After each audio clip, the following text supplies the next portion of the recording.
Hey everyone, welcome. So glad to be here with all of you. Should be a fun stream here tonight. Just a few things to talk about. Welcome back. Took a little bit of a break. We had a patrons only stream yesterday, and then I didn't stream the day before that. And now we're back. So hit the like button, hit the subscribe button, hit the notifications bell. Let's have some fun here tonight. Spoken of the American century. I say that the century on which we are entering can be and must be the century of the common man. A radical redistribution of economic power. I mean, we know that racism is just a byproduct of capitalism. Everything would be all right if everything was put back in the hands of the people.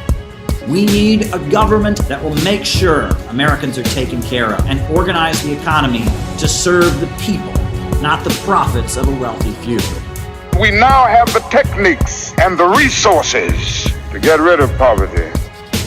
We got to start getting out there with the people. Get out of the movement and get to the masses. We need a government of action.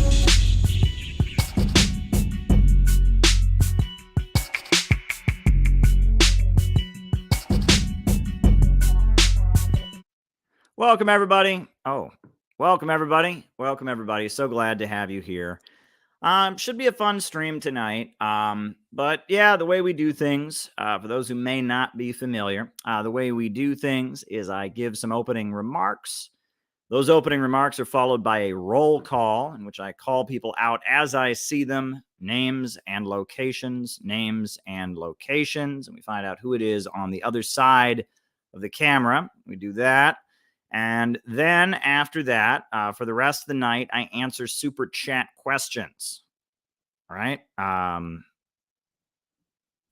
Meryl Haggard asked if good times are really over.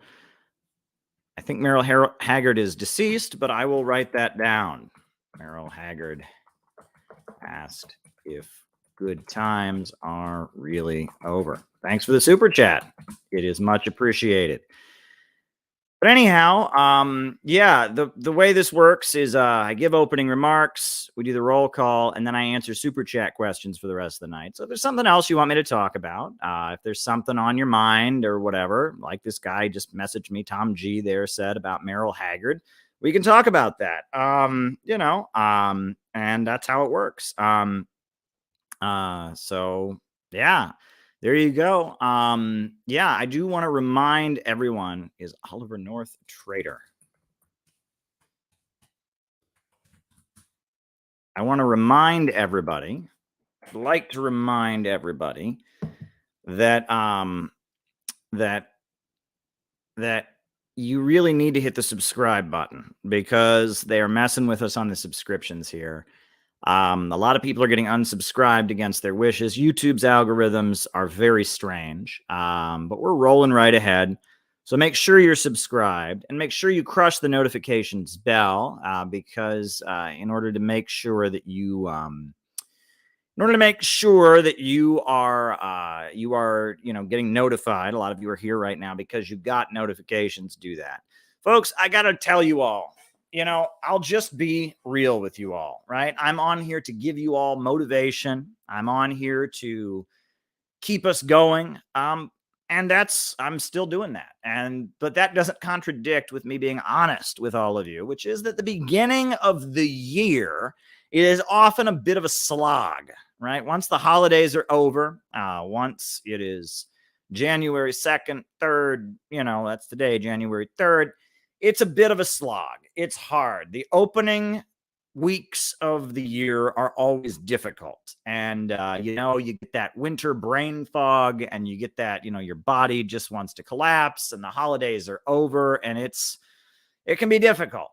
But, I'm pulling through. I just went to the gym and exercised. I'm just trying to keep things going. And, we got a lot of big plans coming up.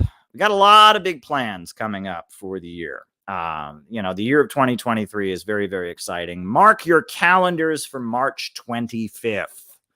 March 25th is going to be a big day for our community. March 25th will be a very big day for the Center for Political Innovation, for the city building tendency, for the folks who watch these streams. Mark your calendar. Details are still being determined, and you will hear them when we are ready for them. But March 25th will be a very, very big day for our community. So mark your calendars. I'm telling you, March 25th, which is a Saturday. Mark your calendars. If you are part of what we're doing here, if you are somebody who loves what this community is about, mark your calendars for March 25th. And if you want to be in on some of the planning, the organization that carries out the work that we are doing is the Center for Political Innovation, the CPI. So if you would like to become a member of the CPI, by all means, you can join. We're having regular meetings, multiple times a week now. We have our general membership meeting. We've also got some committees, and we're working out the details of what's going to happen on March 25th. Slowly but surely, we're figuring this out. So if you want to be in on that, great. Also, last night, the reason I wasn't on here was because I did a patrons only stream. So if you want to be part of our small but growing Patreon community, right now we have 50 members of the Patreon. If you want to join the Patreon community, which means you get books sent to you, which means you get access to the patrons only stream, by all means, sign up on the Patreon. That helps us carry out the work that we are doing. Folks, it's going to be a big year. February 19th, there's going to be a really important anti-war protest in Washington, D.C. Nick Brana and the Libertarian Party and the People's Party are convening that. We support it. We're in the process of making ourselves formal supporters of that march. And it's going to be awesome. It's going to be awesome. So we're figuring that out too. But March 25th will be the big day. March 25th will be the big day. So details to come. Details to come. March 25th will be a big day for our community. So mark your calendar. Mark your calendar, folks. So those are a couple announcements I just wanted to get out of the way. But I had a wild idea for what we would do on tonight's stream. A wild idea, which was that I thought, all the socialist countries, they all, most of them, I should say, most of the anti-imperialist and socialist states, they had some kind of New Year's message. So I thought that we would just, we would just show some of them. So the first one I wanted to show, this is actually from North Korea. If I can just pull it up here. This is North Korea's New Year's event, I believe. If I'll pull it up here. We'll just pull it up. North Korea's New Year's event. Just find the file here. It was actually quite an inspiring video from, it was New Year's Eve in Pyongyang, in the capital city of the DPRK. Here we go. Right? This is New Year's Eve in Pyongyang, right? We're going to skip through the beginning because we don't speak Korean, but this is how they celebrate New Year's Eve in Pyongyang, which I think is far superior to Times Square.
you go.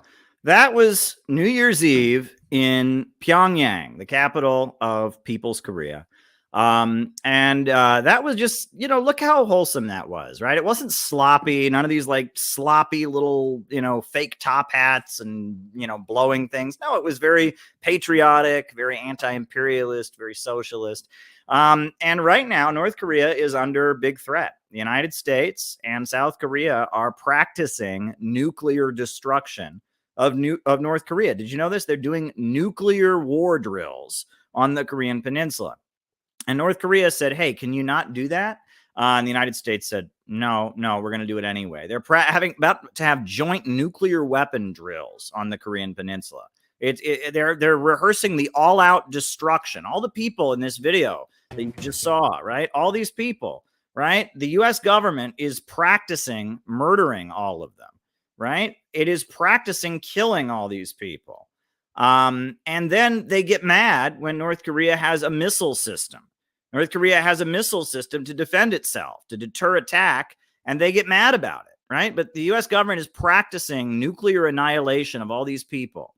And then every time they test a missile, the U.S. government gets all angry about it. How dare they? How dare they test a missile? Well, they want to defend themselves. These are real people with real families, and they don't want to get slaughtered. They want to defend their homes and their communities. And North Korea is getting ready to expand its nuclear weapons arsenal.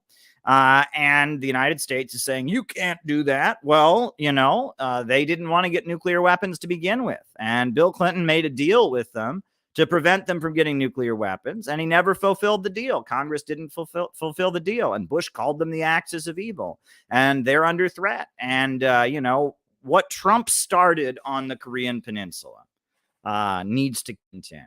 We need to continue the talks. What Donald Trump did with Kim Jong-un was historic. I want to see if I'll pull up the photo, right? We need everyone to remember how hopeful things were. I'm going to pull up this photo because people, they want you to forget that this ever happened, right? They want you to forget that this ever happened, but it's a beautiful photo, right? I'm going to pull up the one. This is on North Korean soil, right? This isn't at a neutral spot. This is on North Korean soil. This photo was taken, and it's beautiful. And it was a great moment, and we were actually at the very beginning of seeing the possibility of the United States and North Korea not being at each other's throats. And then it was ruined. That happened. That's in the demilitarized zone, the DMZ. And Trump and Kim shook hands. That's Kim Jong-un and that's Donald Trump. We got to finish what Donald Trump started. And we got to continue the peace process on the Korean Peninsula. And it would be good for American corporations. It would be good for the Korean people. It'd be good for South Korea. It would be good for China. It would be good for Russia. North Korea shouldn't be in a situation where they feel like they have to expand their nuclear arsenal. It's not good when a country feels like they have to expand their nuclear arsenal. So we got to finish what Trump started. Peace on the Korean Peninsula.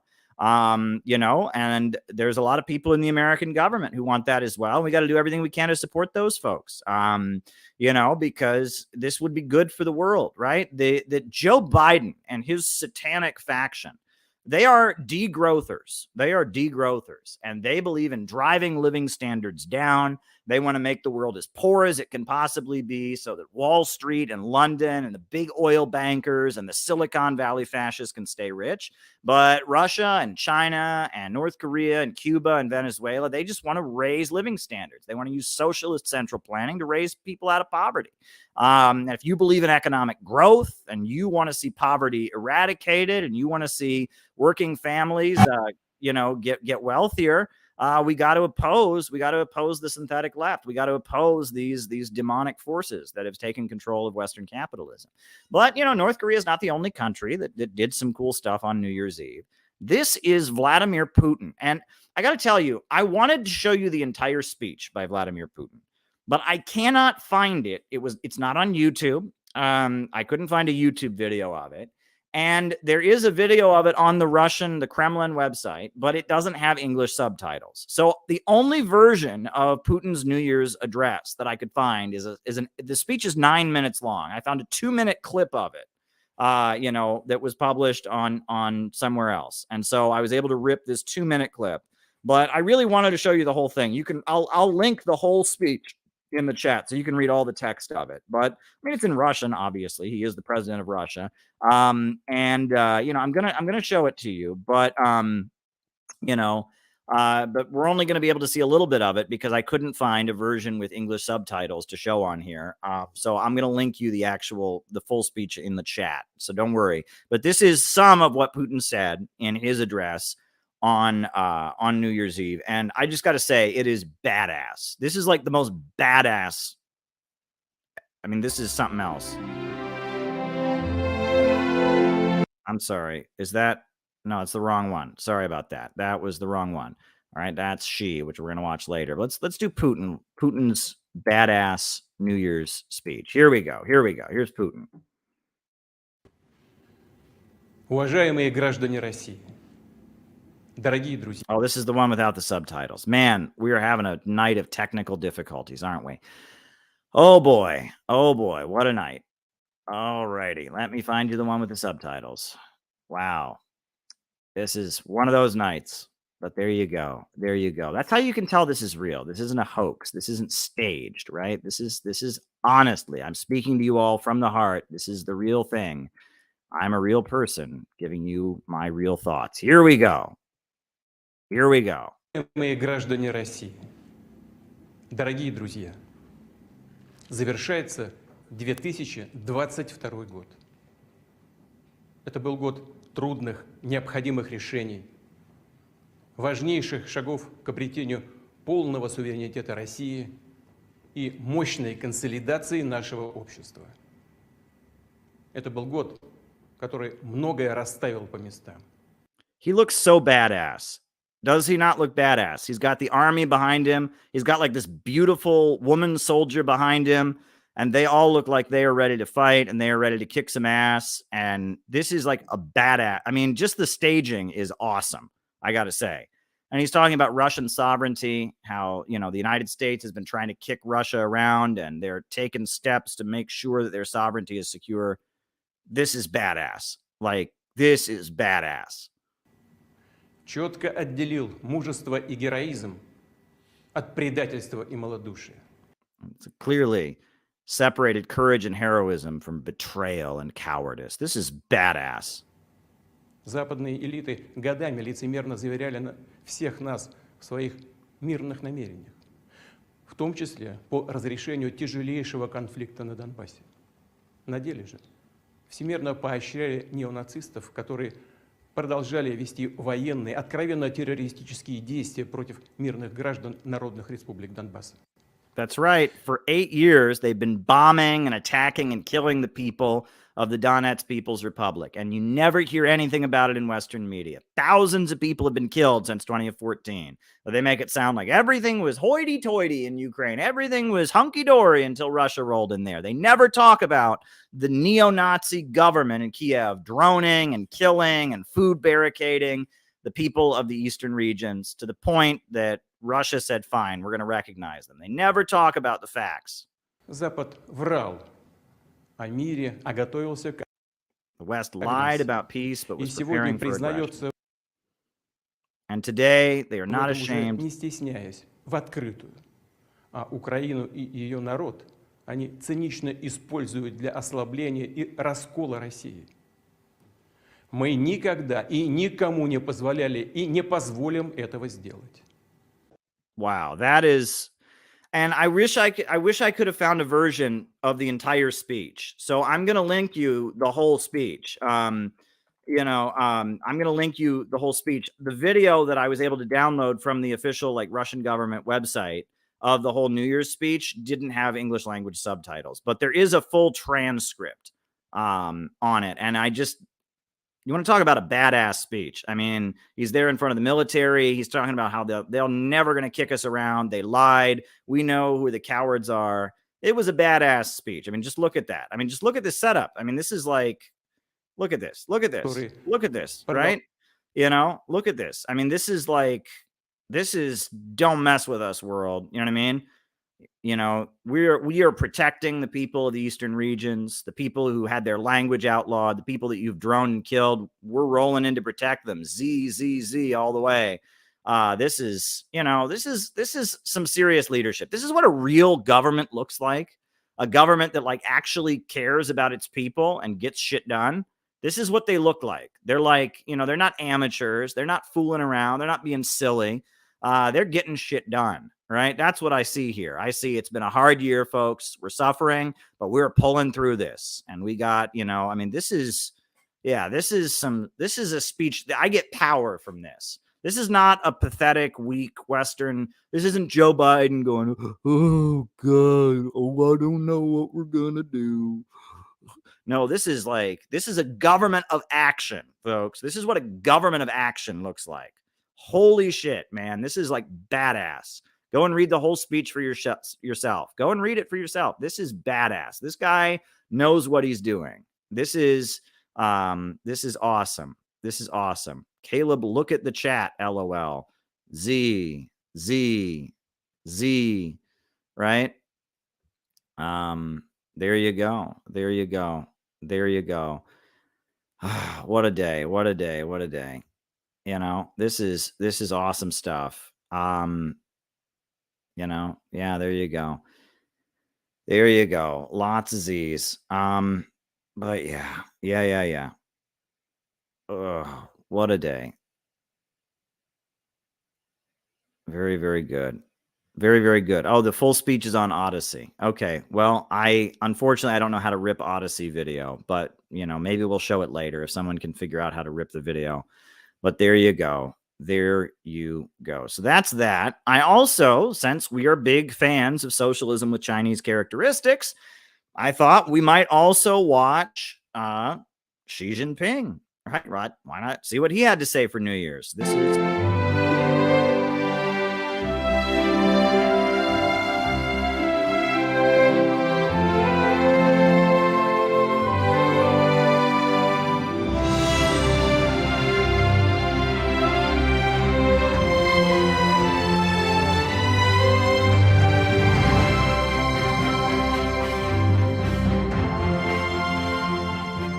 On New Year's Eve, President Xi Jinping delivered his 2023 New Year address through China Media Group and the Internet.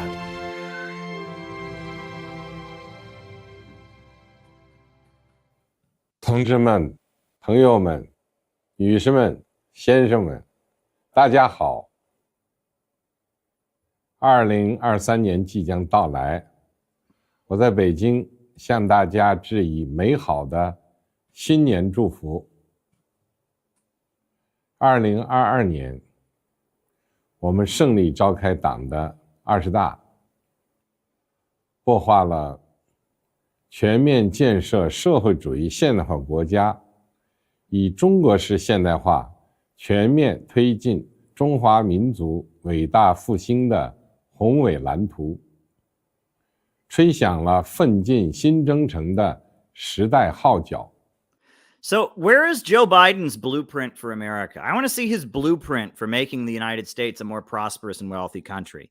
In China, the Chinese Communist Party convened their national congress and drew up a plan for making China a more prosperous country. And they control the means of production. They control the banks and the factories and the major industries. And they drew up a plan for making the country wealthier. That's what real government and real leadership looks like, folks. That's what happens when you have a government that really represents the people, right? So, I mean, it's just like what we just saw with Putin there. It's like they're serious. They actually, like, the government takes the job of governing the country seriously.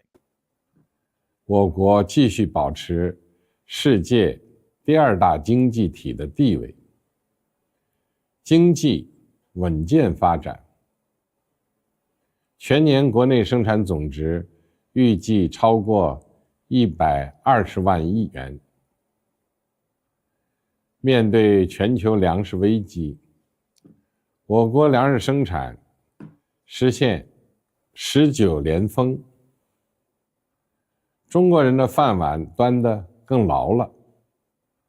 我们巩固脱贫攻坚成果，全面推进乡村振兴，采取减税降费等系列措施，为企业纾难解困，着力解决人民群众急难愁盼问题。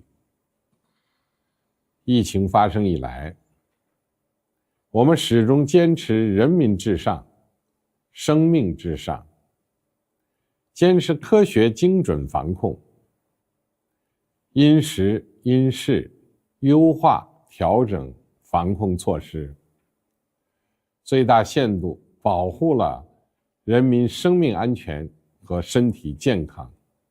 广大干部群众，特别是医务人员、基层工作者，不畏艰辛，勇毅坚守。经过艰苦卓绝的努力，我们战胜了前所未有的困难和挑战，每个人都不容易。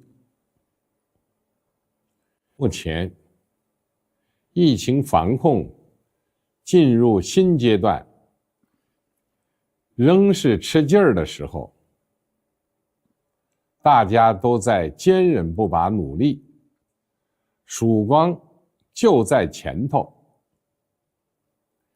大家再加把劲儿，坚持就是胜利，团结就是胜利。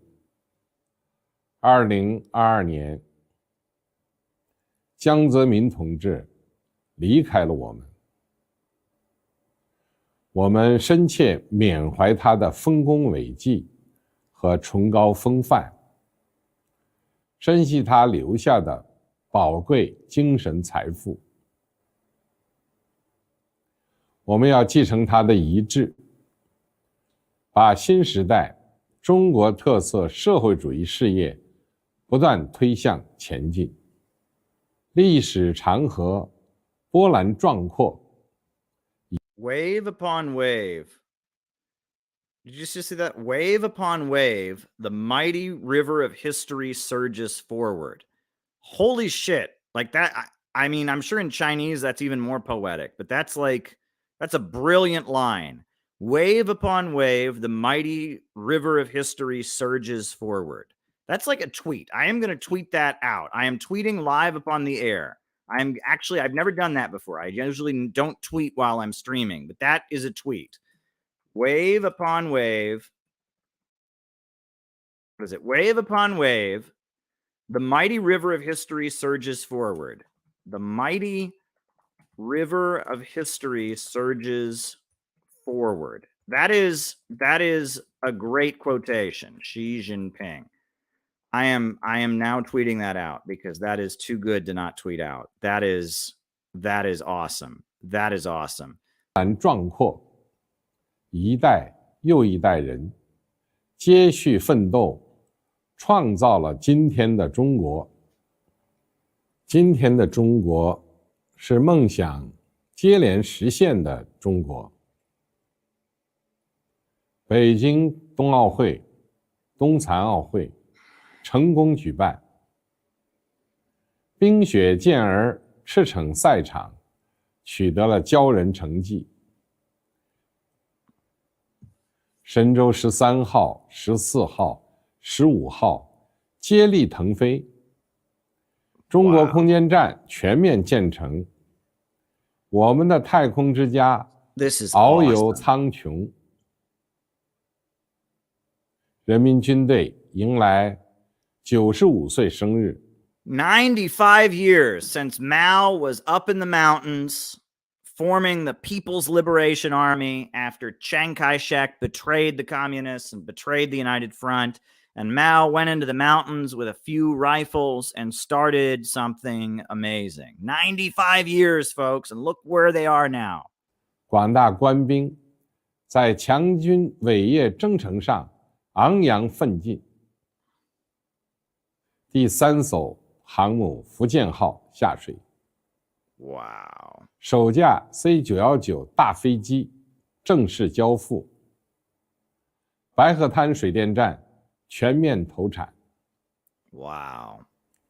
A huge hydroelectrical power station. 这一切凝结着无数人的辛勤付出和汗水，点点星火汇聚成聚，这就是中国力量。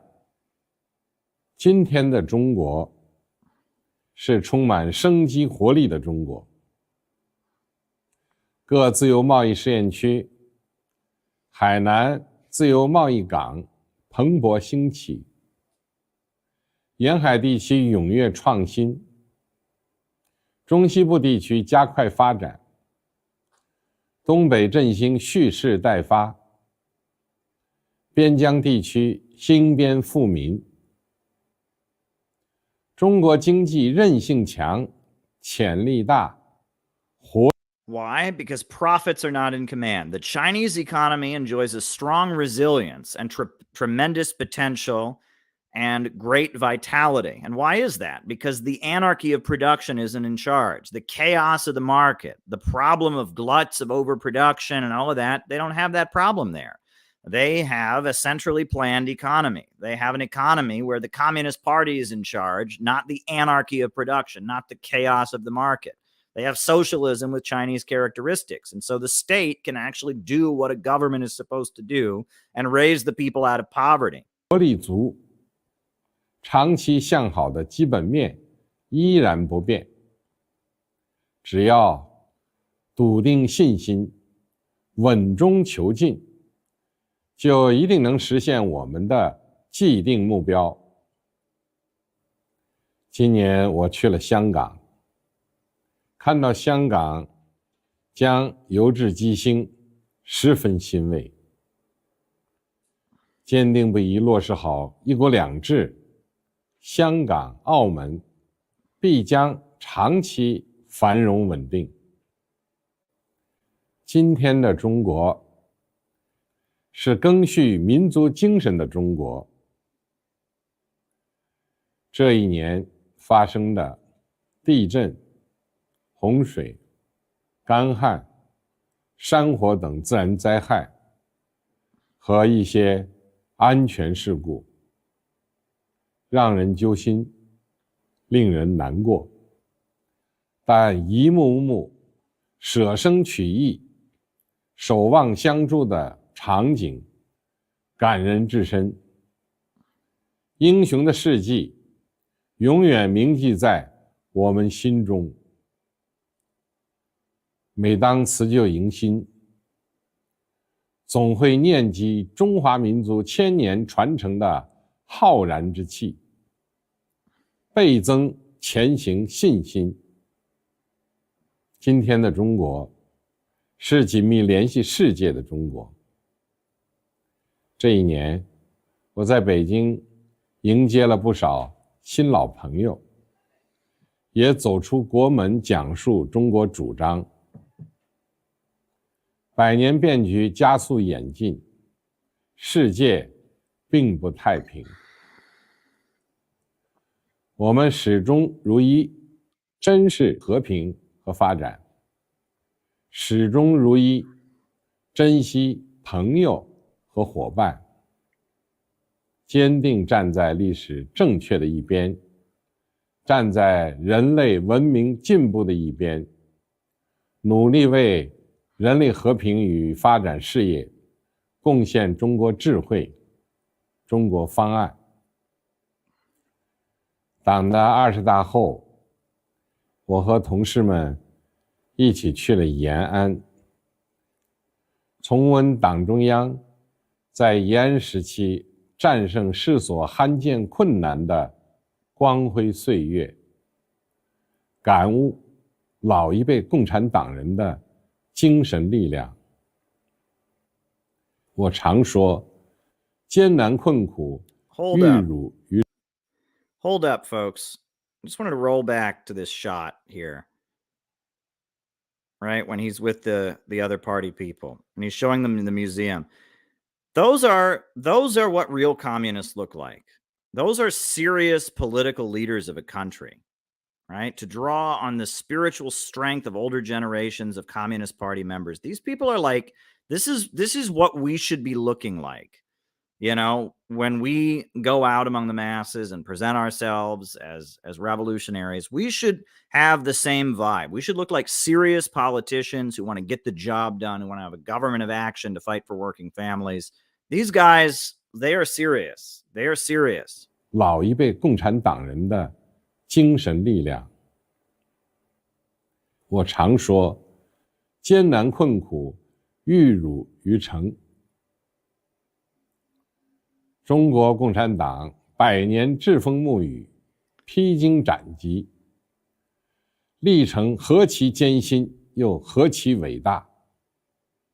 我们要一往无前，顽强拼搏，让明天的中国更美好。明天的中国，奋斗创造奇迹。China will be a country that performs miracles through hard work. Imagine that. That sounds very American, doesn't it? Isn't that what the American dream is supposed to be about? Well, not anymore, but it used to be. 苏轼有句话：“犯其至难，而图其至远。”意思是说，向最难之处攻坚，追求最远大的目标。Means take on the biggest challenges and go after the biggest goals. Wow. 路虽远，行则将至；事虽难，做则必成。只要有愚公移山的志气，滴水穿石的毅力，脚踏实地，埋头苦干，积跬步以至千里，就一定能够把宏伟目标变为美好现实。We will turn our grand goals into reality. This is based. 明天的中国，力量源于团结。中国这么大，不同人会有不同诉求，对同一件事也会有不同看法，这很正常。要通过沟通协商凝聚共识。14亿多中国人心往一处想，劲往一处使，同舟共济，众志成城，就没有干不成的事，迈不过的坎儿。Wow. This is what a real leader looks like. I keep emphasizing this, but like this is what a government that takes its job seriously sounds like. 海峡两岸一家亲，衷心希望 People on both sides of the Taiwan Strait are members of the same family. 两岸同胞相向而行，携手并进，共创中华民族绵长福祉。明天的中国，希望寄予青年。青年兴则国家兴，中国发展要靠广大青年挺膺担当。年轻充满朝气，青春孕育希望。广大青年要厚植家国情怀，涵养进取品格，以奋斗姿态激扬青春，不负时代，不负华年。此时此刻，许多人还在辛苦忙碌，大家辛苦了。新年的钟声即将敲响，让我们怀着对未来的美好向往，共同迎接2023年的第一缕阳光。祝愿祖国繁荣昌盛，国泰民安。祝愿世界和平美好，幸福安宁。祝愿大家新年快乐，皆得所愿。谢谢。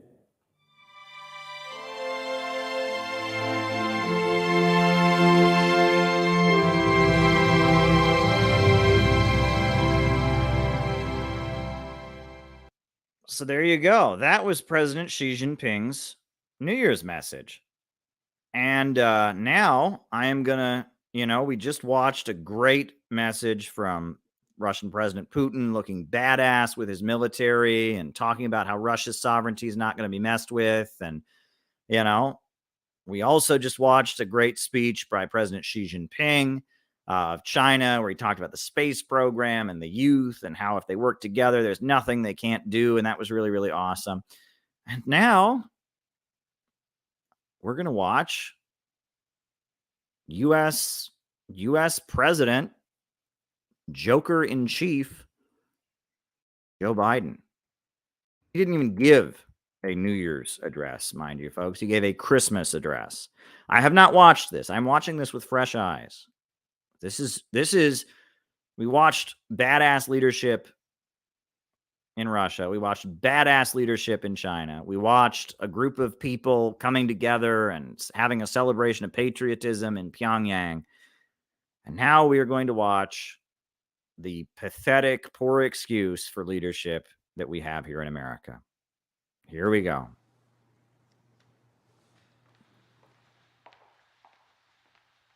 The man who sexually assaulted Tara Reid. How silently the wondrous gift is given. There's a certain stillness at the center of the Christmas story.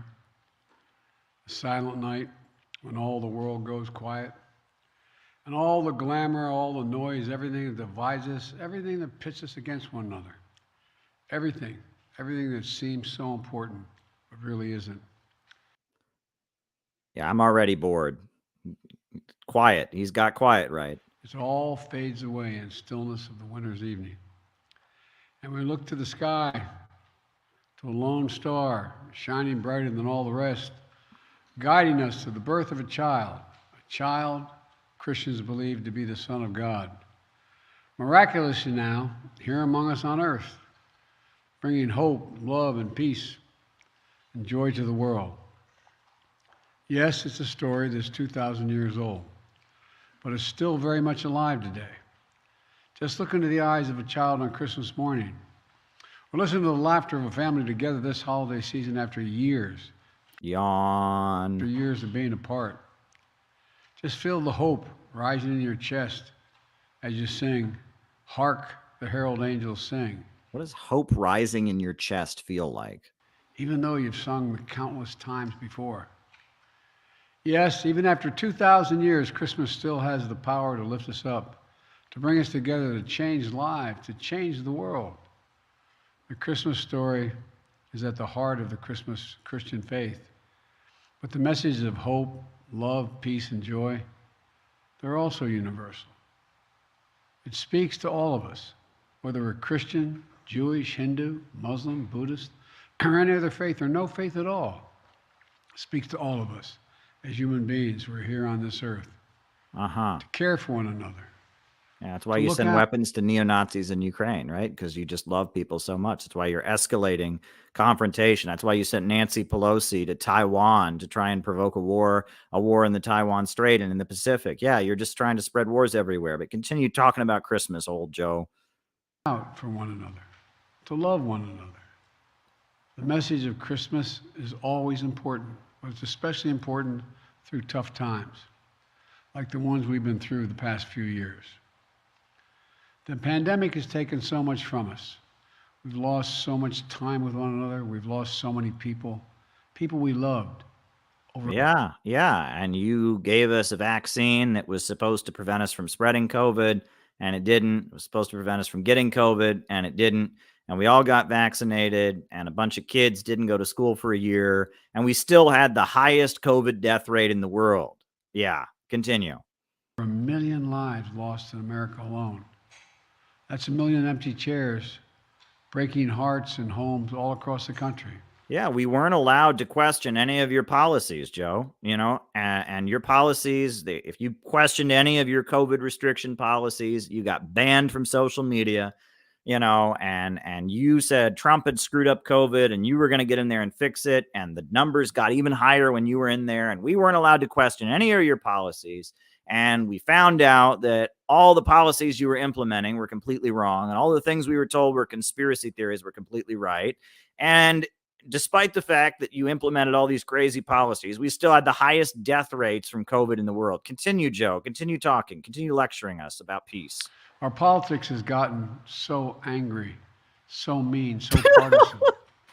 And too often we see each other as enemies, not as neighbors, as Democrats or Republicans, not as fellow Americans. Well, yeah, I mean, you did have a big press conference this year and call half of America Nazis. That probably didn't help, Joe. I mean, you're talking about people being mean. You did, call half the country Nazis and say that if the Democrats didn't win the elections, that we were going to lose our democracy. You basically tried to incite a civil war before the midterm elections. And you're busy, working with Silicon Valley, and Twitter was working with you to silence all kinds of people that are critics of U.S. foreign policy. But please continue. We become too divided. Too divided. Oh, we're too divided. He was working, his FBI was working with Twitter to ban critical people. He had a big press conference and called half the country Nazis and said if they didn't win, that, there was going to be civil war. And but he, can't have a divided country, man. Why are you trying to divide the country? We're just trying to silence all our critics. We're just trying to lock up anyone who disagrees with us. We're just trying to use social media to brainwash everyone to think that our policies are correct. Why are you trying to be so divisive, man? But as tough as these times have been, if we look a little closer, we see bright spots all across the country. The strength, the determination, the resilience that's long defined America. We're surely making progress. Things are getting better. COVID no longer controls our lives. Our kids are back in school. People are back to work. In fact, more people are working than ever before. Oh my God.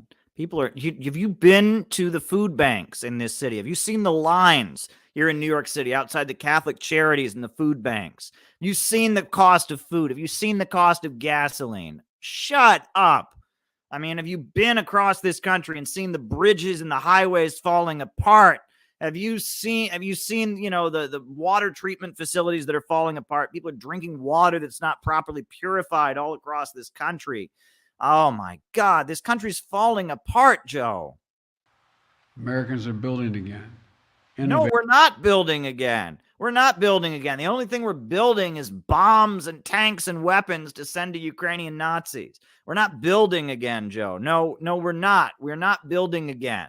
And you think growth is bad. You want us all to be poorer because of climate change. So no. Dreaming again. So my hope this Christmas season is that we take a few moments of quiet reflection. Find that stillness in the heart of Christmas. It's at the heart of Christmas. And really look at each other. Not as Democrats or Republicans, not as members of Team Red or Team Blue, but as who we really are. Oh my goodness. Oh my goodness. I mean, this is so laced in hypocrisy. I'm writing it down, John, and we'll talk about that during the Q&A, but it's so laced in hypocrisy. Fellow human beings worthy of being treated with dignity and respect.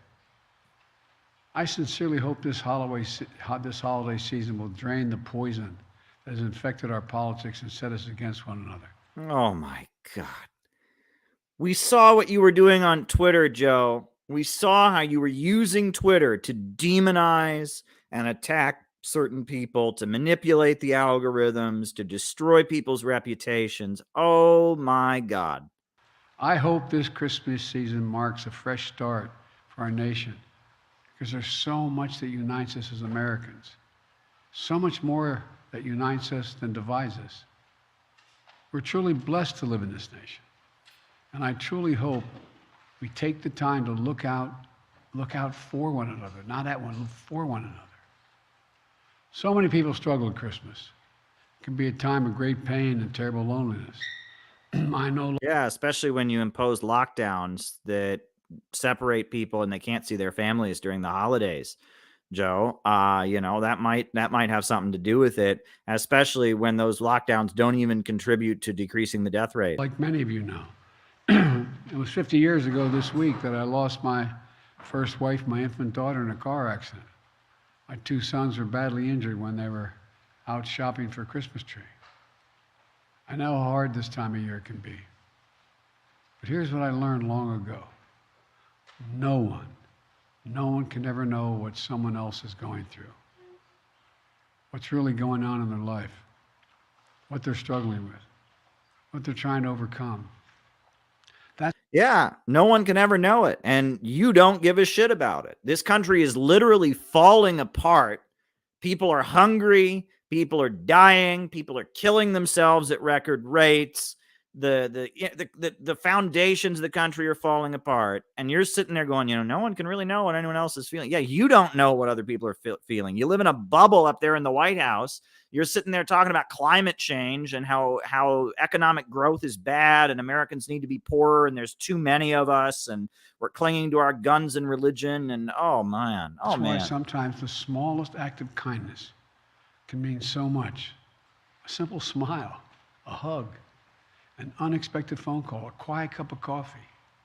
Simple acts of kindness that can lift a spirit, provide comfort, and perhaps, maybe even save a life. Compare the tone of voice here.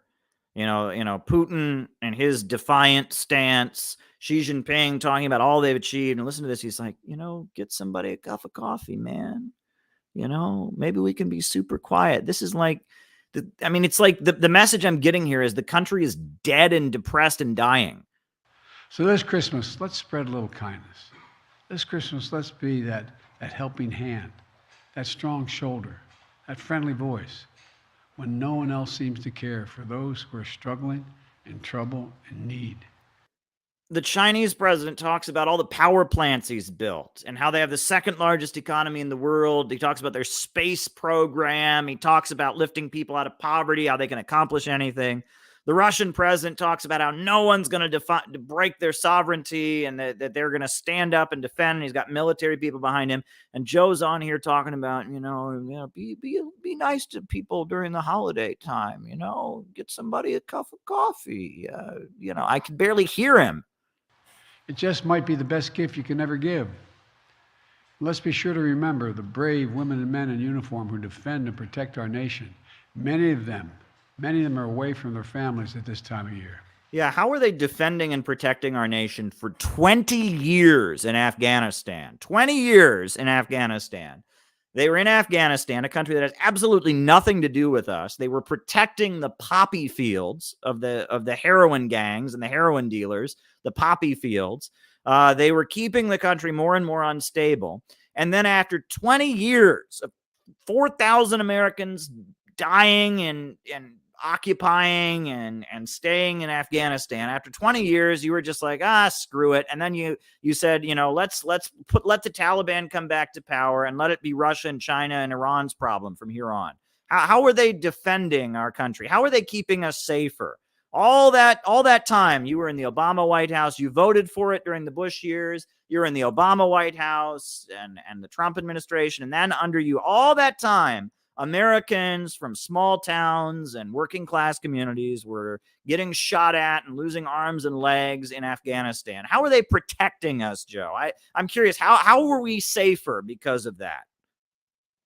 Let's keep them in our prayers. I believe Christmas is a season of hope. And throughout the life of this country, I'm not getting much hope from you tonight, Joe. It's been during the weeks of December, even in the midst of some of our toughest days, that some of the best chapters of our story have been written. It was during these weeks, back in 1862, that President Lincoln prepared the Emancipation Proclamation, which he issued on New Year's Day. 1862? That's how far back you have to go? At Christmas, 1941. Well, let me just add quickly. What country supported the United States and supported Abraham Lincoln back in 1862? What country sent its navy to the New York City harbor to support to support Abraham Lincoln and make sure the British Empire didn't break the blockade? Russia. But continue. In the weeks after Pearl Harbor, Franklin Delano Roosevelt hosted Winston Churchill in this White House. Together, they planned the Allied strategy to defeat fascism and autocracy. And what country was also working with the United States and Britain and was key and lost more lives than any other country in the world in the struggle to defeat fascism? What country was that, Joe? That would be Russia, the Soviet Union. Wow. Wow. We got two things. The two moments that you're able to think of are moments where Russia and America were getting along, kind of the opposite of your foreign policy. But please continue. And it was 1968, that the most terrible year of years, a year of assassination and riot, of war and chaos, that the astronauts of Apollo 8 circled the moon and spoke to us here on Earth. From the silence. 1968, the year that the black people rose up and there was urban rebellions all across this country because Dr. Martin Luther King Jr. was assassinated, and Mao made a beautiful statement supporting the black freedom struggle. And the Soviet Union had a long record of standing with the black people while the American government was unleashing COINTELPRO. 1968, the year that students all over this country were burning their draft cards and saying they didn't want to fight in Vietnam. They didn't want to fight a rich man's war, a war for Wall Street in Vietnam. And they were supporting the Vietnamese people. And so a couple years later, they were gunned down and massacred at Kent State University. 1968 was a pretty big year, Joe. And it was a year when it was very clear that the American government was evil and it was murdering the black people and it was waging an unjust war, and the people of America were rising up and revolting against it. That's pretty clear what was going on. And you're kind of glossing over all of that and saying, oh yeah, well, there was some, they landed on the moon. Yeah, well, let's recall who were the first people in outer space.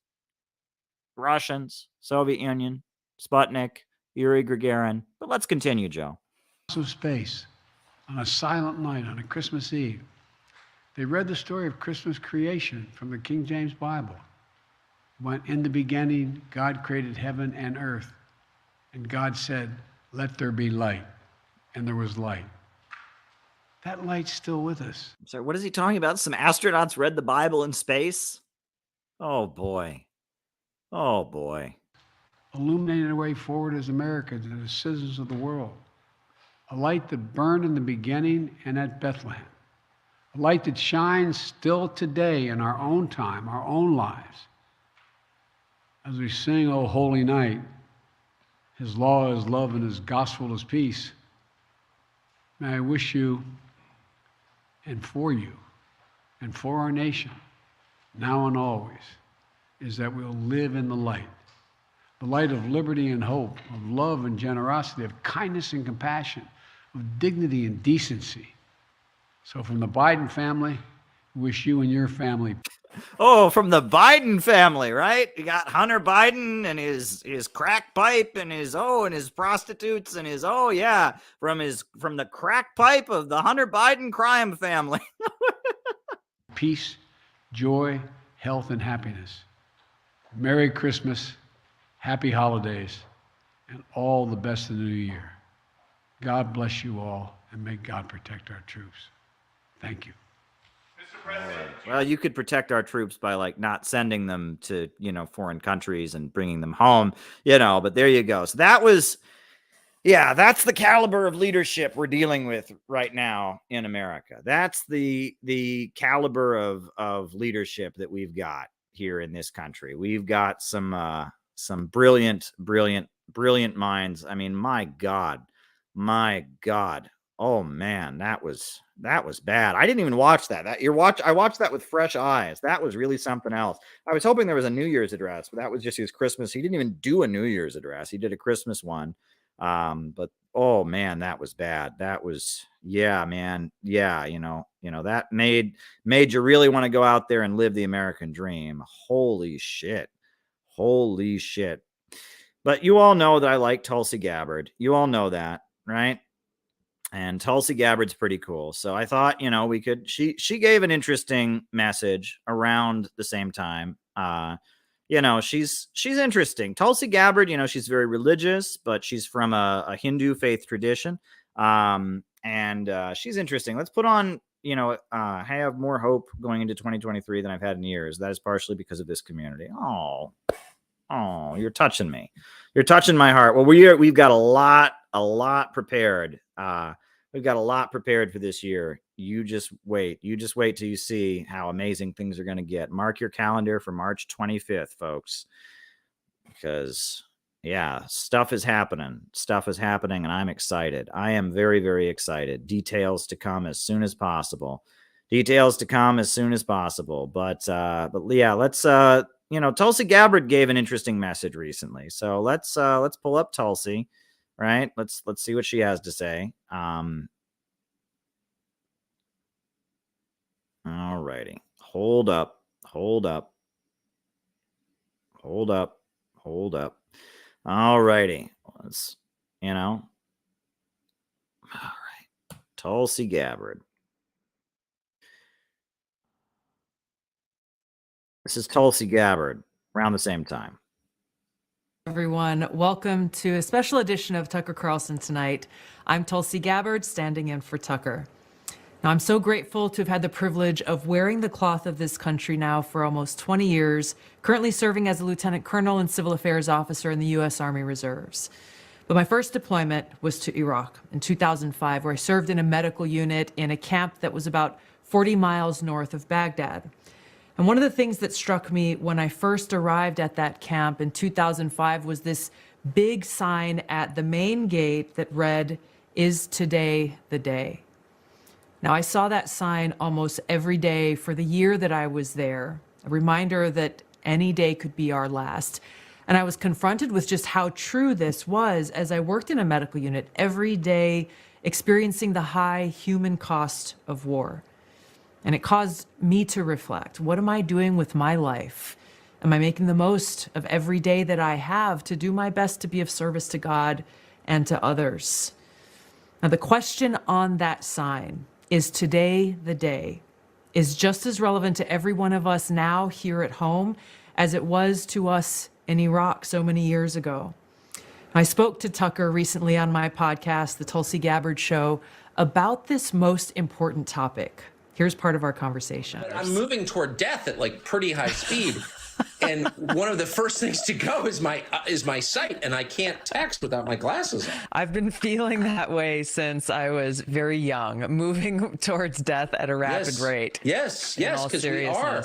Yes. And the root of all wisdom is knowing that, Exactly. Is knowing that. Exactly. I feel like people who are aware of death are way happier and lighter because they're not denying what's just biologically intrinsic. Like you can't get away from it, Exactly. Because if you acknowledge the reality of death and that it's not just something like, okay, I'm going to set my clock. It's going to come at this time, at this place, at this age. Yes. Then you realize how precious life is, right? Yes. And you're not in control. You look at, the problems we have in mainstream media, the problems we have within leaders in just about every sector in our society. They're chasing all the wrong things, whether it's money or power or attention or, so-called love, affirmation, fame, and all of these things just come down to this refusal to even take a moment and ask the all-important question is like, what is the purpose of my life? I know. Right? Like, what am after? I chasing? I totally agree. How could you miss that? Now, as we look to the year ahead, we're reminded about what is most important in life and in death, that we find hope and inner peace in God's unconditional love for every one of us, and that true happiness is found in service to God and to others. Wow. I like Tulsi Gabbard's message. Can we have her be the president, please? I think Joe should just step down and they should appoint Tulsi Gabbard president. But there you go. They don't ask my opinion about these things now, do they? So, yeah, I just thought for tonight we would just review some of the New Year's messages. But there you go, folks. Well, yeah, I just thought we would review some of the New Year's messages. John recommended a New Year's message that we can do. All right.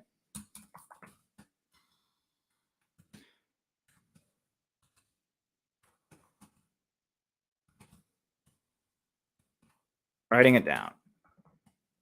victory. But we'll do that during the Q&A discussion, since John super chatted it. We'll play Helga during the Q&A when I get to that. But yeah, so let's do the roll call. Names and locations. Names and locations. I will call you all out as I see you. Names and locations. Names and locations. And then we'll start answering super chat questions. So names and locations, folks. Who's with us tonight? Names and locations. Who's with us? Who's with us tonight? Who is with us tonight? Names and locations. Who's with us? I'll start calling people out as I see them. Nate in Chicago, Cleveland Pirate Alex, Brodeen Thunderbunk in Cumming, Georgia, John McCarthy in Chicago, San Antonio, Barrett, right? We got Alan Reyes from South Korea, Alex from Brazil, Robert from Hawaii, Temple City. We got Carolyn and Dario in Brooklyn, Joe in San Francisco, right? We got Kieran from San Diego. We got Philip in Cedar Park, Texas, David Rennie in Hamilton, Ontario, Colin in Greensboro, Mr. Wonderful from Quannas, Contra Costa, California, Contra Costa, California, Contra Costa, California. We got Kiwi Dave from Featherston, New Zealand. We got Biggie from Pennsylvania, Neil Fraser in Hong Kong, Ryan in Oakland, Heidi in Edinburgh, Scotland, Michael in Houston, San Diego County, Jacob in Louisiana. Shout out to you, Jacob. It's been a while. BH in NYC, Maple in Chapel Hill, Maple, Balthazar in Oakland, San Diego, Dark Druganov. Welcome, welcome, welcome, welcome. We got Phom Pen in, I guess that's in Vietnam, right? UP of Michigan, Terry Barnes in the Upper Peninsula, right? That's the part that's on the other side of the, there you go. Watching from Trenton, New Jersey, says Lewis. Welcome, Trenton. We got Killian from Milwaukee, Marcos from Valencia, Venezuela, Micah from Las Vegas, Rich in Pennsylvania, Chris in Salt Lake City. Very, very, very, very good. We got someone in Spain listening to the great stream during my late night studies. It must be very late over there. Wow. Gabby in Chicago. Shout out to you. Phil in New York. Phom Pen, Phnom Pen, right? We got Cambodia, Minor Threat in Cambodia. Yonatan Mahari in London, United Kingdom. Very, very good. Very, very good. Very, very good. Detroit, Virginia. Or Detroit, Anthony. Very, very good. Very, very good. Always good to have folks with us. Always good to find out who's on the other side of the camera. It's very international. We got people all over the English-speaking world watching. Mark from Utica, New York is with us, right? All over the country, California, the Midwest, the Heartland, Bob Troy in New York. We got people in Australia, people in New Zealand. We got people in Venezuela. We got people in Cambodia. We got people in Jenny in Cincinnati. We got all kinds of people. Bob Troy, New York. I mean, this is good what we're doing here. This is really, really good. Quick heads up, everybody should be, we got Pete and Gary, Indiana. Gary, all right, I've been out there. That's part of Chicagoland, northern Indiana. But yeah, heads up, everybody, that it appears that I will be doing another episode of our Maupin and Brar in Conversation podcast. That should be up tomorrow. I'm going to be recording it tomorrow morning with the great Jyoti Brar and Harpal Brar of the Communist Party of Great Britain, Marxist-Leninists. So stay tuned for that tomorrow. Should be another great podcast with the Harpal Brar folks. This will be, I think it'll be 13 episodes we've done so far of our podcast. That's going to be awesome. That is going to be great.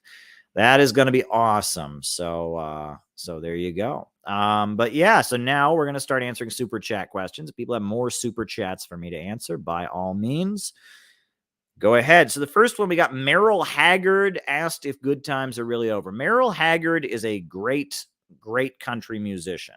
I like Merrill Haggard's music, some good country music, good stuff.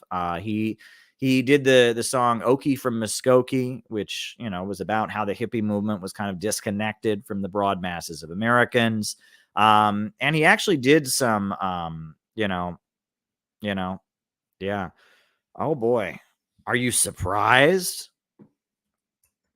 E. Camp interviewed Becker on the future of the anti-war movement. Did not mention Brana. Are you shocked? Shocked. How could he not do that? We never saw that coming. PSL and Brian Becker being sectarian assholes, that never happens. But no, we'll talk about that. But yeah, Merrill Haggard's a great country music musician. Is Oliver North a traitor? That's an interesting question, right? So I didn't even know about Oliver North till I was in college, right? Because it was one of those things that happened like around the time I was born. I was born in 1987, and Iran-Contra happened in 86, 87, 88. And so it was like one of those things. It's like your blind spot. When you read history, it's not far back enough to be history, and it's not happening while you're alive, so it's not a current event. But I learned about Iran-Contra in college when, the United States government, U.S. Congress banned funding of the Contras, right? So Iran-Contra, let's just talk about it, right? Surprised at Lee, but not at Becker. Yeah, well, there you go. We'll talk about that. Yeah. But Iran-Contra was this. So Nicaragua, 1979, they had a socialist revolution. And the Sandinistas took power, and they started building socialism. And they brought in literacy volunteers to wipe out illiteracy. They brought in Cuban doctors and built healthcare clinics. They started redistributing the land. It was a people's revolution. The Sandinistas, they were not Marxist-Leninists. They were Christian socialists, right? Their constitution specifically highlights the role of Christianity, and there's a lot of Marxist-Leninists in the Sandinistas, but they were not specifically ML. They were, they draw their name from Sandino, who was leader of the popular resistance to the United States when they were occupied by the United States, and it's a populist, socialist, working class, anti-imperialist movement backed by Cuba, backed by the Soviet Union, anti-imperialist revolutionary government. They took power. And so the United States wasn't too thrilled with that. So they started arming these terrorists called the Contras. And the Contras, they piled into Nicaragua, and they started burning healthcare clinics and executing literacy volunteers and murdering Catholic priests and nuns. And it was pretty awful, the Contras. And a lot of Roman Catholics in Nicaragua were sympathetic to the Sandinistas, and so they started funding these crazy evangelical extremists that thought Catholics were all communists, and the Contras were they were just bloodthirsty extremists who murdered a lot of people. The Contras. So then, as a result of that, there was just this big mass movement around the world against aid to the Contras. And a lot of people, in the Catholic Church, the Vatican told the United States they didn't approve of funding the Contras. And there was something called the Nicaragua Network that had these huge demonstrations, about it. And there was a global movement of opposition to the United States for funding the Contras in Nicaragua. And so the U.S. Congress passed a law, no funding the Contras of Nicaragua. Well, the Ronald Reagan White House, it hated communism so much, it hated socialism so much, it couldn't follow that. But they couldn't get any government money to go because there was a law against it. So Oliver North, he was a Pentagon guy, a military guy. He had this idea that they would arrange a secret deal to sell missiles to Iran in exchange for money, and then they could use the money to fund the Contras. And it would be like a backroom deal to fund the Contras anyway, and they could fund the Contras. I mean, to be fair, there was a lot of just straight up fundraising for the Contras. The Contras were always having fundraisers where Republican congressmen would speak, and the Contras were raising money like crazy in the United States, even though the U.S. federal government couldn't directly fund them. And the CIA found all kinds of weird loopholes to raise money for them anyway. But regardless, U.S. money couldn't directly go to them. So this Iran-Contra, they sold missiles to Iran in exchange for, and the money they got from it, they used to fund the Contras, and they covered it up, and it was a big scandal. And Oliver North, he eventually, I believe, if I'm not mistaken, he got up before the Congressional Committee, and he said that he didn't answer any questions. He was silent. And so he ended up going to jail, and then he's now a hero for the right wing. You know, he writes military novels, Tom Clancy type stuff, and he appears on Fox News as a commentator now. And he's a hero for the right wing. And after he got out of prison, he did 1 year in prison or something. He toured the United States giving a speech about how patriotic he was and how we got to kill the Reds, kill the commies, right? And that was Oliver North, right? Is he a traitor? What does that mean? Right? Now, a lot of liberals say he did break the law, right? And so you'll get this liberal narrative that that he's a traitor because he broke the law to give missiles to a country that's designated as a state sponsor of terrorism. Well, you know, and that shows that how, okay, I'm not saying he's a traitor because it's complicated, right? And I think funding the Contras was bad for America. I think it would have been better if the United States would have joined arm in arm with Nicaragua. I'd like us to move towards socialism in the United States. I don't think the Contras were our enemy, but I also don't think Iran is our enemy either, right? So I don't buy into the idea that him doing a business deal with Iran makes him a traitor. I mean, he did break the law to do it, and that it shows that they turn this on and off. And this is, I guess, what people have talked about, that Republicans fight dirty. This is why this, and they fight dirty, right? That among the ruling class, there is this gentlemanly, we all, Ronald Reagan used to say, we're all friends after 6 o'clock. And we're all friends after 6 o'clock. But among the hard right wing, there is this weird, they fight dirty. They don't play by their own rules, right? So, imagine if a Democrat had secretly, illegally given missiles to Iran, which is designated by the U.S. government as a state sponsor of terrorism. They would all go to jail, and we would never hear the end of it. The Democrats funded a terrorist country. They broke the law to fund a terrorist country. We'd never hear the end of it. But Republicans did it, and yeah, that's fine. So, that shows the hypocrisy. We also know that Reagan asked Khomeini to keep the hostages. And this is really wild, but, Iran seized the U.S. embassy, and there were a number of Americans in the embassy who were kept as hostages. And Reagan asked Khomeini, the leader of the Islamic Republic, the supreme leader of the Islamic Republic, can you please hold on to the Americans until I take office, to give him a political boost? And that's particularly egregious also, right? And again, these are things that if a Democrat did it, right, the message was the Democrats were all a bunch of dirty, rotten commies. They were soft on the pinkos and they would have been decried as anti-American. But the neocon right wing, they don't play by their own rules, right? Now, what's weird is that now it's flipped, right? Now we're in this weird period where the Democrats are the war hawks and the Republicans are the ones who are always being called traitors. We're in this weird period where it's it's the Republicans that are always being accused of being soft on Russia and soft on North Korea and soft on authoritarian regimes. And, and it's you feel like nowadays, right? Nowadays it's all completely flipped. And the reason that it's flipped is because of the fact that the Soviet Union is gone. And the Soviet Union is gone. And on top of that, the global Marxist movement has been hijacked. They no longer believe in communism. They just believe in degrowth and chaos and anarchy to serve the global elite. And so Democrats no longer have to position themselves in relation to this thing called the communist movement. They don't have to do that.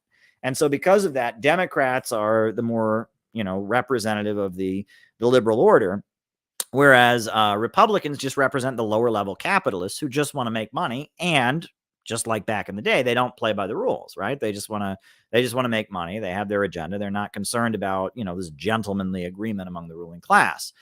The weird thing is that this puts us in a weird spot because now these lower level capitalists, their main difference with the ultra rich is they believe in economic growth.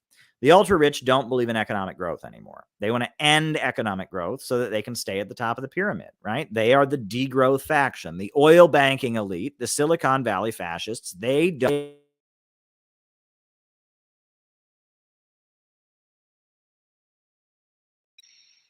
believe in economic growth. They do not believe in economic growth.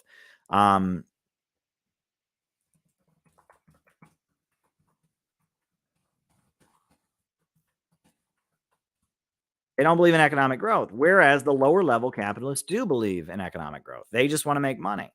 And you know who also believes in economic growth? I mean, you want me to play the videos again? China, Russia, North Korea, they believe in economic growth.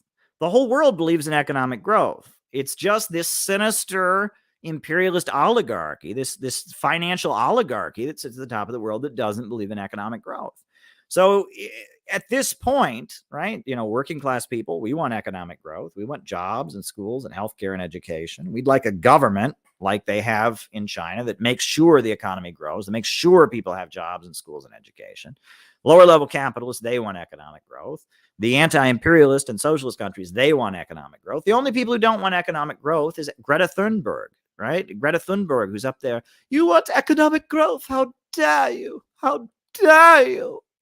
Right? You know, Greta Thunberg and the Club of Rome and the Silicon Valley fascists and the big bankers, they don't believe in economic growth. The rest of humanity does. So this is the moment where we're going to get people to understand the only real way you can have prolonged economic growth is with socialism, because capitalism has the problem of overproduction and the tendency of the rate of profit to fall. And China has continued to grow, right? And, you know, Russia, since Putin kicked out the neoliberal economists and started, you know, using the state to rebuild the economy, they've been growing.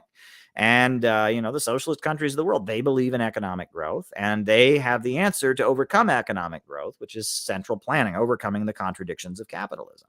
So we're in a weird period where, like, the lower level capitalists, the military industrial complex that were probably big supporters of Oliver North back in the day, they want to make money. And so they're probably more sympathetic to Russia and China. You know, I haven't seen it, right? But I'll have to write it down.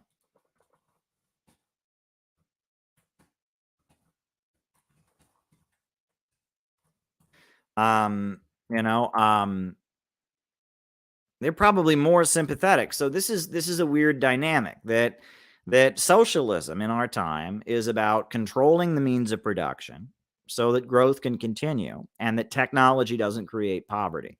And this is what you have to understand, that under capitalism, abundance creates poverty. Technological innovation creates poverty. This is the tendency of the rate of profits to fall. This is the problem of overproduction. But a state centrally planned economy can overcome those problems. When profits are not in command, you can have unlimited growth. And the ruling class of the world, they think the way to solve the crisis, and this is, if you read Fascism and Social Revolution by R. Palm Dutt, it's very clear. This is what fascism is all about. It's about trying to solve the problems of capitalism with degrowth, driving down living standards. And that's the division right now. There is a fascist current in the ruling class, the international oligarchy. They want to solve the crisis of capitalism with degrowth, driving down the population, driving down living standards, making everyone poorer, so that they can stay rich and to stabilize the economy. Whereas the socialist countries of the world, they want to continue economic growth, and they have state central planning in order to make it happen. These are the important things to understand. But anyway, what would it take for the USA to join the Belt and Road? The USA to join the Belt and Road, there would have to be an upsurge of anti-imperialism in America. And there would have to be an upsurge of people in red states and working class, you know, communities saying that we want jobs, we want healthcare, we want education, and we don't give a flying F about your, you know, Council on Foreign Relations think tank strategy and your critique of the human rights of the whatever. We just say, you know, we need jobs, we need healthcare, we need education. There'd have to be lower level capitalists who are like, yeah, we want to join the Asian Infrastructure Investment Bank. We would like new high-speed railway in America. We would like bridges. We would like things to get better. There'd have to be an upsurge of democratic participation. You know,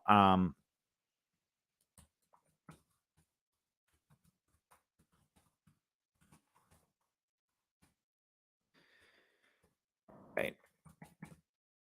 All right. There'd have to be an upsurge of democratic participation on the part of the population. But there we go. There we go. Someone said, I want to run through a wall after this speech. And they were referring to Putin's speech. What does that mean? That you're just pumped up by the speech, or, you know, I don't know what that means, but there you go. I assume that's a good thing, but there you go. Someone said, wokes today are worse than super patriots 20 years ago. Look, it used to be that the core of of true believers at the center of American capitalism were neoconservatives, right? That's Michael Parenti has that book, Super Patriotism. That's what the person's referring to. It used to be that the core of like true believers at the center of U.S. society were neocons. They were, Republicans, who thought that America was the greatest country in the world and that every system that ever, existed that challenged it was evil, and that, American capitalism was great, etc. They were what held U.S. society together. But then 2008 financial crisis came, and that message didn't work anymore because clearly American capitalism's got some big problems.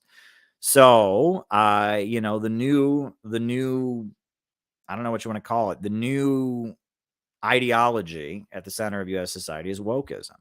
Is this group of people who go around calling everyone racist, sexist, and homophobic, and based on that support wars all over the world, and based on that want to silence and suppress. It used to be Fox News that wanted to put all dissidents in jail. They wanted to arrest all the anti-war protesters, et cetera. Well, now it's these folks. Now the wokes, they want to jail anyone who says anything positive about Putin. They want to rig social media to silence certain voices. So yeah, wokeism is the new ideology, and that could change, right? I mean, DeSantis is not a good dude, obviously involved in torture, and he's not a good dude. And it could be that they, the woke thing doesn't work because most people hate wokeness. It could be that the woke thing doesn't work, and so they come up with a new dangerous form of fascism, right? We should constantly be willing to renegotiate and figure out where our alliance lies, right? There's no reason we should be loyal to one particular faction against another. But right now, wokeism is the main danger. All right. And so John McCarthy wants me to watch Helga LaRouche's New Year's. Well, why not? John, you asked for it. We'll watch Helga LaRouche. Hold on. I'm going to pull up Helga LaRouche's New Year's.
Was looking for the speech there, and then I knocked the mic out. I'm just trying to find this speech by Helga that John McCarthy wanted me to play. Oh boy, having trouble finding it here. Helga LaRouche, where is your New Year's speech? Where is it? I see Putin. I see, right? Where is it? Where is this speech that John McCarthy wants me to play? Trying to find this speech, because there we go. All right. Is someone dropping the link in the chat? Because, oh, here we go. All righty. Found it. Okay. So now we'll get the clip here. We'll cut the clip and then we'll play it. All right. Thank you. Sorry for the delay there, folks. But yeah, Daniel's my friend, and they are great anti-imperialists and stuff. So yeah, we'll pull up the Helga LaRouche New Year's speech that John McCarthy John McCarthy wanted us to listen to. Why not, right? Why not, right? I'm interested. We played Tulsi Gabbard's New Year's message. We played Joe Biden's. We played Xi Jinping's. We played Putin's. We played people from North Korea. Why not listen to what Helga has to say? So we're going to play the Helga LaRouche New Year's message. It's 4 minutes and 10 seconds, and it's almost ready. It's almost ready. Thank you, John. I got it. Don't worry. It's downloading right now. Downloading as we speak. Hold on. As we speak. Hold on, John. Hold on. Here we go. All right. Here's Helga. All right. Let me just put it on my desktop. Got to put it on your desktop, as they say. Put it on the desktop, and then we'll listen to Helga. All right. New Year's message. All righty.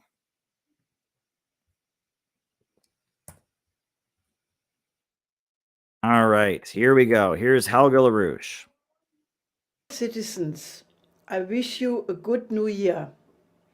The new year 2023 must become the year where humanity reaches the age of adulthood. That means we must leave behind us childish geopolitical squabblings, where nations fight each other as if we were spoiled brats, fighting each other, aiming war toys against each other in a sandbox. That sandbox, interesting way of putting it, can turn thermonuclear radioactive in a moment. We must remember that we are the creative species which has the lofty task to continue the process of creation for the good of all of humanity. The majority of mankind, the countries of the global south, and many in the formerly so-called advanced countries want to leave war behind us, be it the danger of a new global war or the many interventionist wars which left millions dead or displaced as refugees.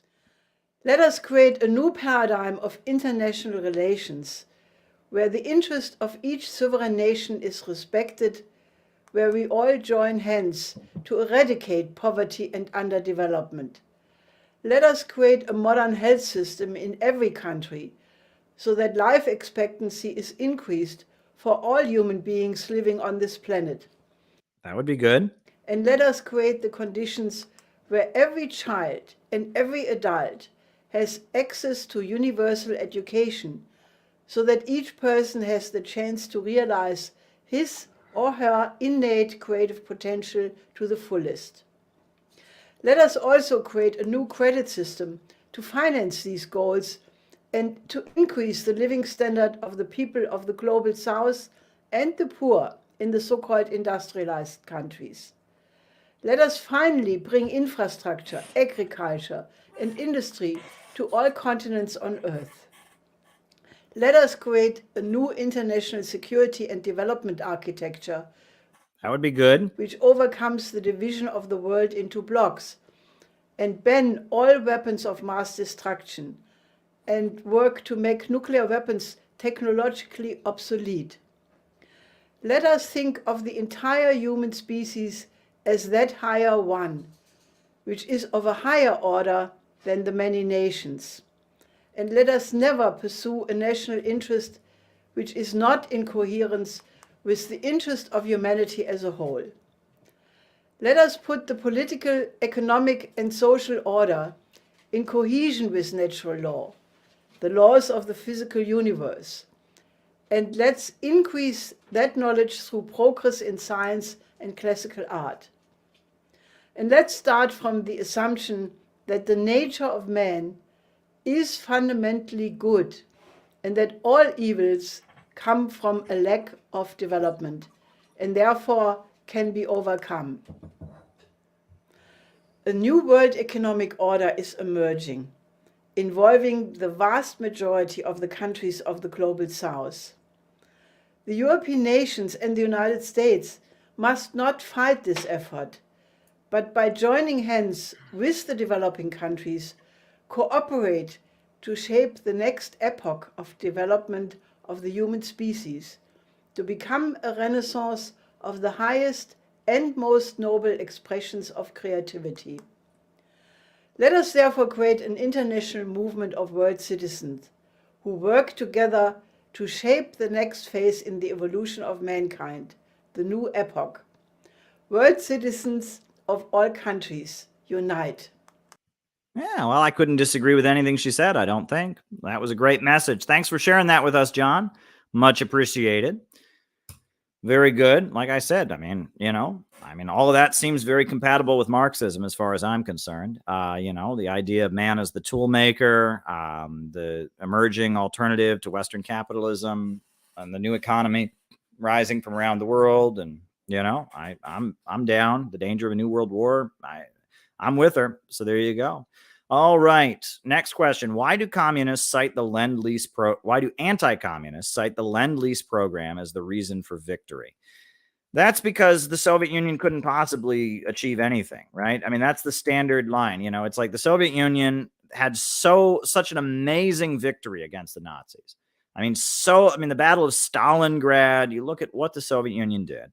But anti-communism is this dogmatic belief that communism never achieved anything. It never worked. It always fails because of human nature. Humans are just naturally evil, which is not what Helga just said there, right? But it's that humans are naturally evil and you can't have communism. It never works. And it's just, it must be true. And the whole history of the 20th century, Russia and China rising up into superpowers, electrifying and modernizing their countries, and the Second World War that defeated the Nazis, all point toward no communism actually did achieve quite a bit. But anti-communists can never admit that. So the Soviet Union had huge military victories in the Second World War. Well, yeah, but that's just because of Lend-Lease, right? Just like, China's achievements now, even though the government controls the banks in China, even though the government controls the economy and has 5-year economic plans. No, China's just successful because they're capitalist, right? There has to be some reason because everybody knows communism never worked ever, right? That's how anti-communists think, right? And it just, everybody knows it. Everybody knows it. It just has to be true. And then the idiots in the United States who call themselves communists agree with them. And they're like, well, yeah, that's true. Sure, Russia and China never achieved anything and it was pure evil, but that wasn't real socialism. So no one ever challenges this. And some of the, the blatant economic realities never get discussed. And that's why idiotic things like what you're describing, that's what you're describing, right? Anti-communist right-wingers say socialism has never worked anywhere and never achieved anything. And synthetic leftists say, well, that's because they weren't real socialism. And they denounce and throw under the bus the entire historical record. And honestly, here's the thing. This is what these people don't get. All right. If everywhere communism had ever been tried, it had been an utter failure, the right wing would be correct. The argument that liberals that like these synthetic left people make is idiotic, right? If every single place that communism had ever been implemented, all that happened is life got worse, which is what the right wing says, and it's false. But if that were true, you should stop being a communist. And the synthetic left, I do not get this. They sit there and go, oh, well, that just wasn't real socialism. How is that an argument? It's country after country after country after country after country. And, if you accept what the synthetic left said, or what the right wing says, which is that, all that happened is millions of people died, then they have a point. But that's not what happened. Millions of people got lifted out of poverty. Whole countries were electrified. Illiteracy was wiped out. The Soviet Union became a powerhouse. China became the second largest economy in the world. Cuba became a country that has got a higher life expectancy than any other country in the Caribbean, any other country in Latin America. It's got a medical system. It's the envy of the world. No. And if you don't tear down that foundational lie, the myth of the 20th century, the idea that socialism never accomplished anything, if you don't challenge that, you have no ground to stand on. And anyone who calls themselves a socialist, a list of book recommendations.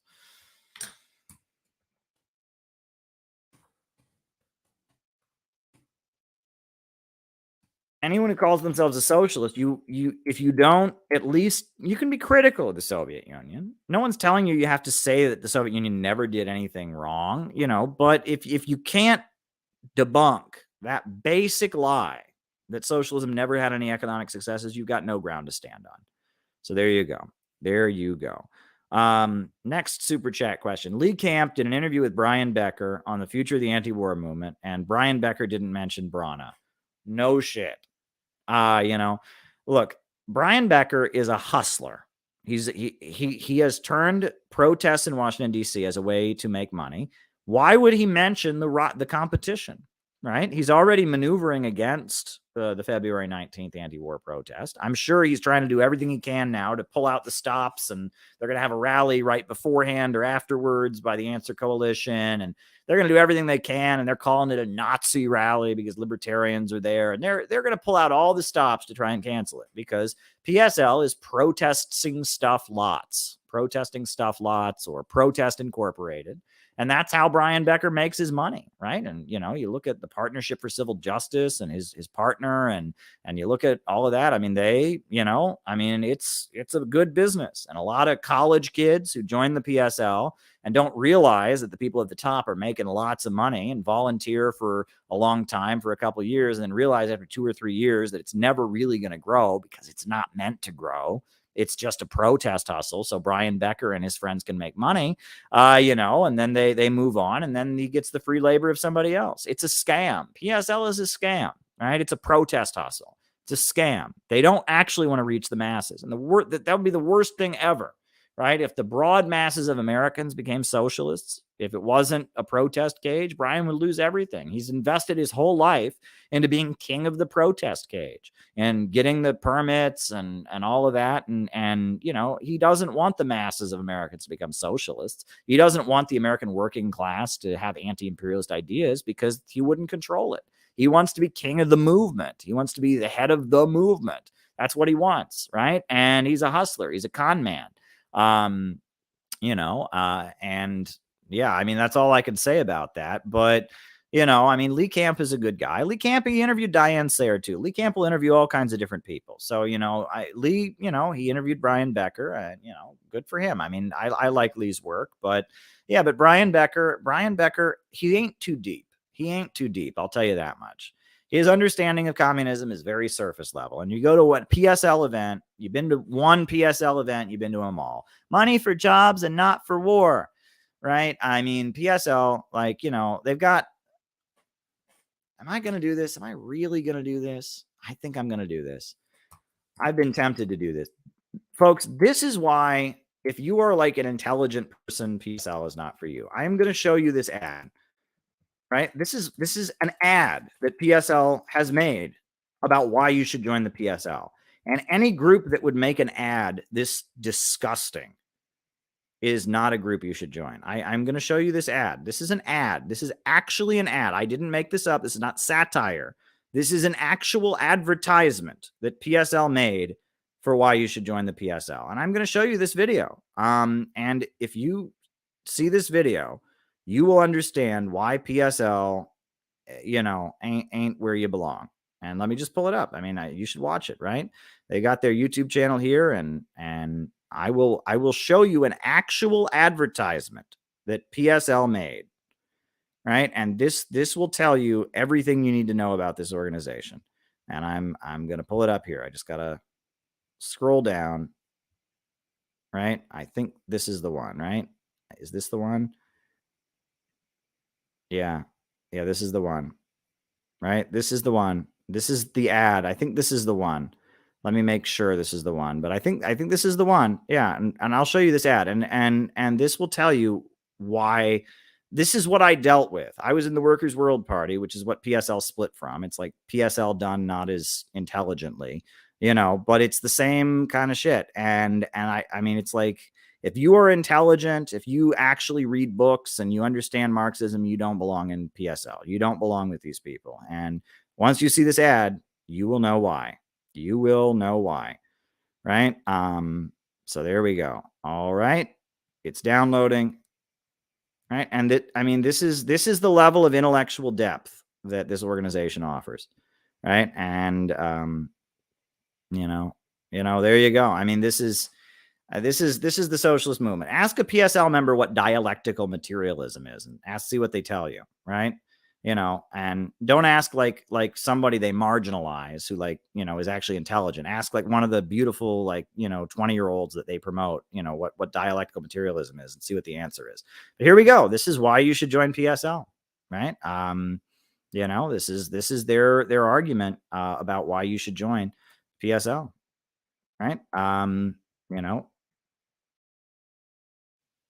Being a part of a national organization has been one of the most important and most influential aspects when it comes to organizing and when it comes to building any sort of movement. If you think about it, a lot of us want to do something. We see the problems in society and we want to change those, but we don't know what to do about it and how to go about it. And it's difficult to cover a lot of ground if you are just working by yourself. There's nothing we can do on our own that can't be done better together as a collective with comrades nationally and internationally. It gives us an understanding of not only international struggles, but also things that are happening here in this country and how do we respond to them. As Marxist-Leninists, we have a duty to organize locally and nationally in order to I am totally not reading a script. This is not something I memorized to say into the ad, but that is not important. Pay attention to the fact that I am a woman of color, so therefore this group is woke and not racist. combat the centralized organization of the imperialist state. She totally did not memorize that before she said it. That was just an off-the-top remark that she totally meant. I really think it's primary to be able to apply, revolutionary Marxist theory to different localities, different towns, different cities, and really do that on a national scale, because if we're not, then we're not studying the conditions to make revolution. We build upon that shared knowledge to help us inform our actions in the present struggle. She totally was not reading off her piece of paper while she did that, right? And provide support for navigating difficult situations that we may encounter in organizing. What the hell is she talking about? Provide support for navigating difficult situations that we may encounter. We're all moving toward the same goal using similar strategies, no matter where we are in the United States. I believe that being part of a national organization is the only way to build a revolutionary movement in this country.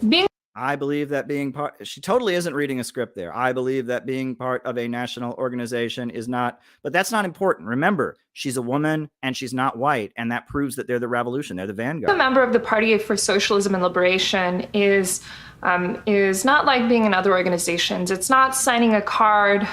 It's not simply agreeing with a certain political line, but rather it's taking on the commitment to participate and build in the revolutionary process. And it means being passionate, dedicated, and sincere in your work. It means going above and beyond for trying to actually implement not only revolutionary theory, but going out there and actually doing revolutionary practice. Yeah, I'd like to ask them what this revolutionary theory they keep referring to is. Becoming a part of the party meant that I was able to do that with instruction and education. Through the PSL, I've been able to gain comrades, I have been able to gain guidance, I've been able to gain education with issues. It is where I can be the anti-war veteran that I am and fight imperialism almost at every action or campaign that we take part of. You believe in revolution, not just talk about it. It means to be in the vanguard of the revolutionary struggle. It means to me, I think, no honor higher. So being part of the Party for Socialism and Liberation is not only a personal enrichment. It is not only a personal enrichment. I am totally not reading a script. But also a political enrichment. All the Wow, she is totally not reading a script, but it is also a political enrichment. As I've met, all the actions I've been to, the party means like everything to me. Being a member of the PSL is the most important thing in my life. Being a member of this organization is the most important thing in my life. Wholeheartedly, absolutely, 100%. I talk about it all the time. It means I talk about it all the time, especially in videos like this one. To be in the struggle against racism, against sexism, against bigotry of all forms, and to understand that not only is another world possible, but necessary. That's what being a member of the PSL means to me. Wow.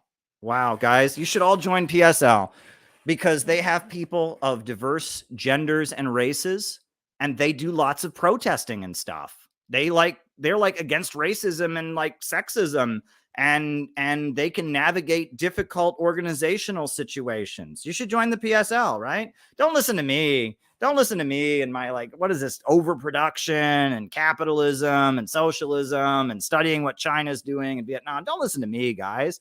Go and join the PSL because they are against racism, sexism, and being a member of this organization is the most important thing in their lives. You know what I mean? They like to navigate difficult organizational situations, and it proves that fascism and racism and war are bad. And being an organ, I mean, it's just like, you know, and you know, it's okay. Let me just emphasize this. I'm getting my anger out here. I'm having a little bit of fun with this, but it's like, it's okay to have people in the group who are learning, right? That's fine. We're Center for Political Innovation. We're an educational organization. We want to educate people about socialism and Marxism. So it's okay if people are learning, right?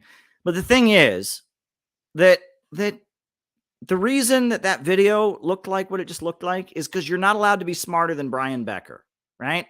Brian Becker ain't that deep. And if you listen to his interviews, you listen to his talk, he's got like a very surface level analysis, right? And everyone in the group has to be dumber than him because he's the boss. You know what I mean? And their understanding, ask them. So is Venezuela a socialist country? Just ask them. Is it socialist or not? Ask them, right? Ask your average PSL member to define dialectical material. I mean, they're on autopilot. It's a protest hustle, and it's sad. And it's very, very sad. And, you know, and the fact that they're maneuvering, the fact that Nick Brana is organizing a protest with the Libertarian Party, that is awesome. That is a step out of the movement into the masses, you know? But their whole thing at this point is to try and keep the anti-imperialist, anti-war movement attached to wokeness. That is what they're trying to do. That is what they're trying to do. And it is a sinister thing that they are doing. And if you're a smart person and you join PSL, they'll marginalize you and you won't move up in the group. And that, you know, I mean, you know, one of the things that one of the ex-members, you know, who's joined CPI has talked about is how there's people that they move up in the leadership of PSL that call themselves anarchists. They don't even believe in Marxism, Leninism. But, you know, they do lots of protesting and are against racism and sexism and you know, and they move up in the leadership because PSL is an anti-intellectual organization. If you're intelligent and if you take this seriously and you actually want to get to the masses, they will marginalize you because it's not a movement that's intended to actually get to the masses. It is a protest hustle. It is Brian Becker trying to stay king of the movement. And the last thing that PSL would ever want, imagine that low-income workers from Pennsylvania and Michigan and Texas, you know, started getting into Marxism. That would be the end of PSL. They wouldn't be in charge of it anymore, right? If the broad masses of Americans have already turned against these wars. Poll after poll after poll shows that the overwhelming majority of the masses are not in favor of these wars. So why isn't there a huge anti-war movement right now? Ask yourself that. Because of Brian Becker. Because he has kept anti-war activism connected to wokeness. And wokes generally are more pro-war than the population. Ask yourself, with all the polls that come out, poll after poll after poll shows that Americans don't want these wars. They are against new wars. They are against having troops overseas. So if Brian Becker was serious about building an anti-war movement, there would be the biggest anti-war movement in history right now. It didn't used to be like this. In the Iraq War, it was about 50-50, right? When Bush invaded Iraq. During the 90s and the 80s, there was a lot of pro-war sentiment. But now we're at the point that overwhelmingly, I mean, it's like 70, 80% of Americans don't want the country more involved overseas, right? They're against these wars. They want the troops brought home. So why is the anti-war movement not huge? I'll tell you, because they have kept it attached to wokeness. They have decided that they want the anti-war movement to be woke, and they don't want libertarians welcome, and they don't want low-income white workers welcome. They don't want people that aren't politically correct welcome.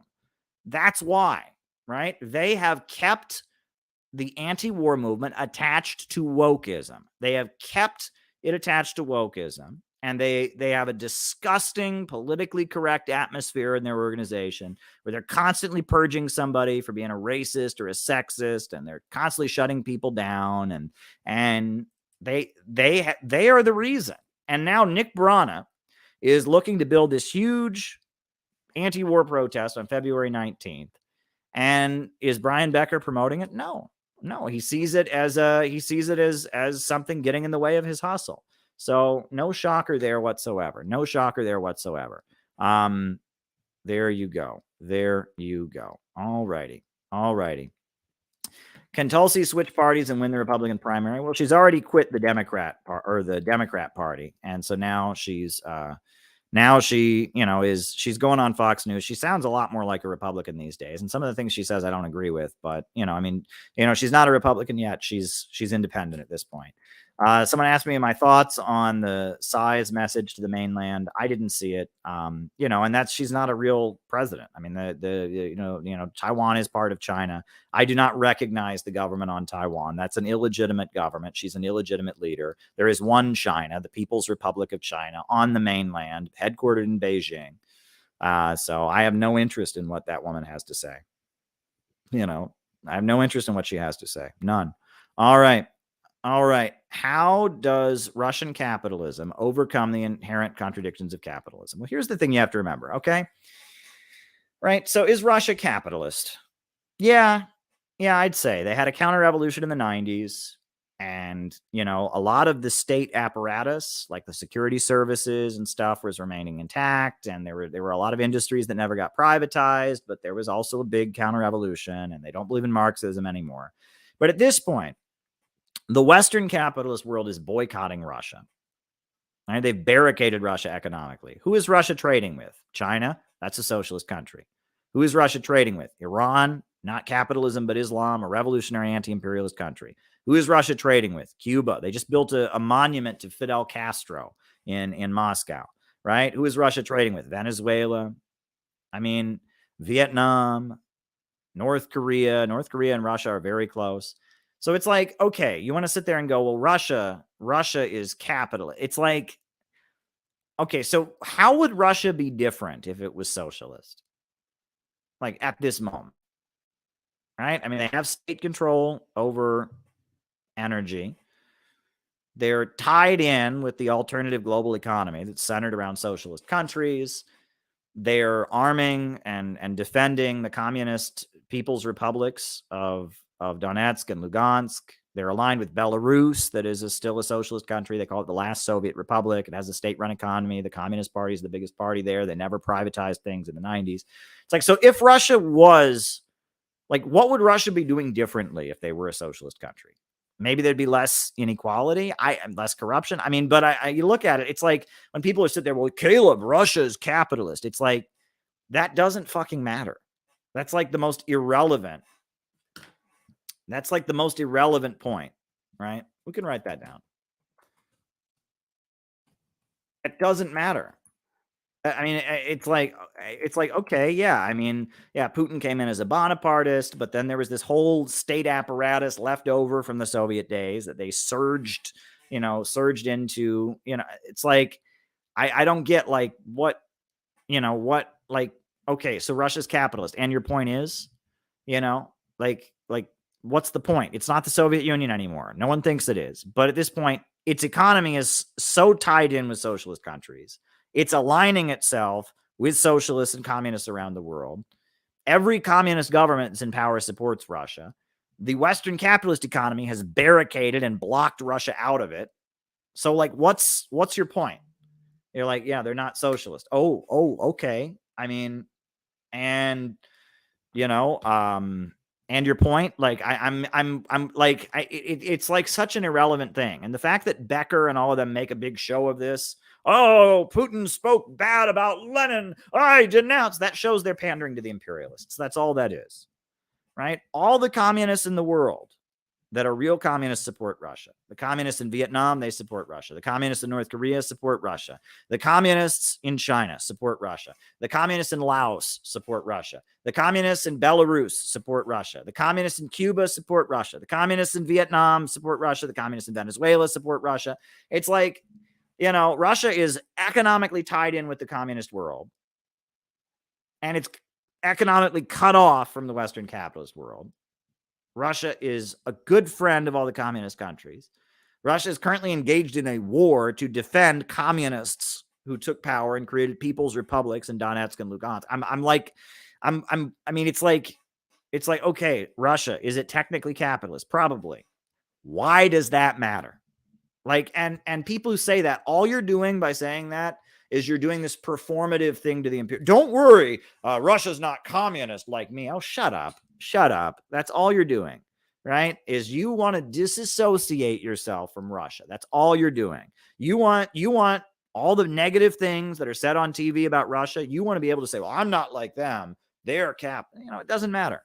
Does not matter. It really is a moot point. Russia's on the right side. The global communist movement is aligned with Russia, and wokeism is not Marxism, and wokeism is fascism. So, you know, and woke synthetic left crap, like we just saw in that PSL video, that is the main danger at this point. Those people are more pro-war. You know, those kind of people that, you know, the AOC wannabes, you know, they are more pro-war. So all of these people are getting on there. Well, you know, just so you know, Russia's capitalist. Shut up. You're not helping anything. And if you see the world in that lens, you don't get it. You don't get it. All right. You have a list of book recommendations. Well, I mean, about what? I could list many book recommendations. Obviously, you can read my books, right? You know, you can read We Are City Builders, our educational manual, and learn our Marxist way of viewing the world, our anti-imperialist revolutionary way of viewing the world, the city building tendency. You can read Ideological Foundations of the City Building Tendency. But, you know, in terms of books that I have learned a lot from, I think the book that everyone should be reading right now, and I mean, we ought to like maybe print our own edition of it. I think it's out of print at this point. Fascism and Social Revolution by R. Palm Dutt. This is what's happening in our time. Degrowth, you know, driving down living standards, Bonapartism, divisions in the ruling class, driving down living standards. This book is like, it's from the 1930s, and it's exactly what's happening right now, right? So Fascism and Social Revolution by R. Palm Dutt. There's a PDF of it online. You can read that. Another book that I would recommend. You want a book that would be worth reading? Market Elections by Vince Copeland. Talks about divisions in the ruling class. That's a very good book. Another book I would recommend, if you want to understand, you know, the divisions in the ruling class, The Yankee and Cowboy War by Carl Oglesby. I would recommend that. You want to understand the different factions. You want to understand, you know, the economic crisis that we're in. Right? And you want to understand the roots of the economic crisis that we're facing right now, that the world is facing. Hold on. My books are going to fall down here. Hold on. I've got a few books you should read. One, Low Wage Capitalism by Fred Goldstein. Right? The next one, High Tech Low Pay by Sam Marcy. The next one, The Future is Up to Us by Nelson Peary. Those are the books I would recommend. If you want to understand the roots of the economic crisis that we're living in, divisions in the ruling class, I would recommend those books. You know, those are great books to read. Another good book to read would be Dialectical Economics by Lyndon LaRouche. You know, it's his Marxist book. When he was a Marxist, when LaRouche was still calling himself a Marxist, he wrote this very, very good book called Dialectical Economics. I would recommend that as well. And I am working on a very big book. And this book that I'm writing, I sit there and it's stressful because, you know, I have done so much reading and so much research over the past few years, and that compiling it all into one place, I'm writing this big book. You know, explaining basically the understanding we have here about degrowth and about the synthetic left and all of this. And I'm compiling it into one place. And sometimes it's making my head spin working on this book. It's stressing me out a little bit, but it needs to be done. So I'm writing this book, and, there you go. There you go. The next super chat question: how much of a Trotskyist was Hugo Chavez? I don't think he was very much of one. For a while, Hugo Chavez was very friendly with Alan Woods, who's the leader of the International Marxist Tendency, the IMT. Alan Woods was going to Venezuela a lot. There were a lot of conversations happening there and stuff. And so he quoted Trotsky and stuff, but then there was a falling out. And now the International Marxist Tendency has turned against Venezuela.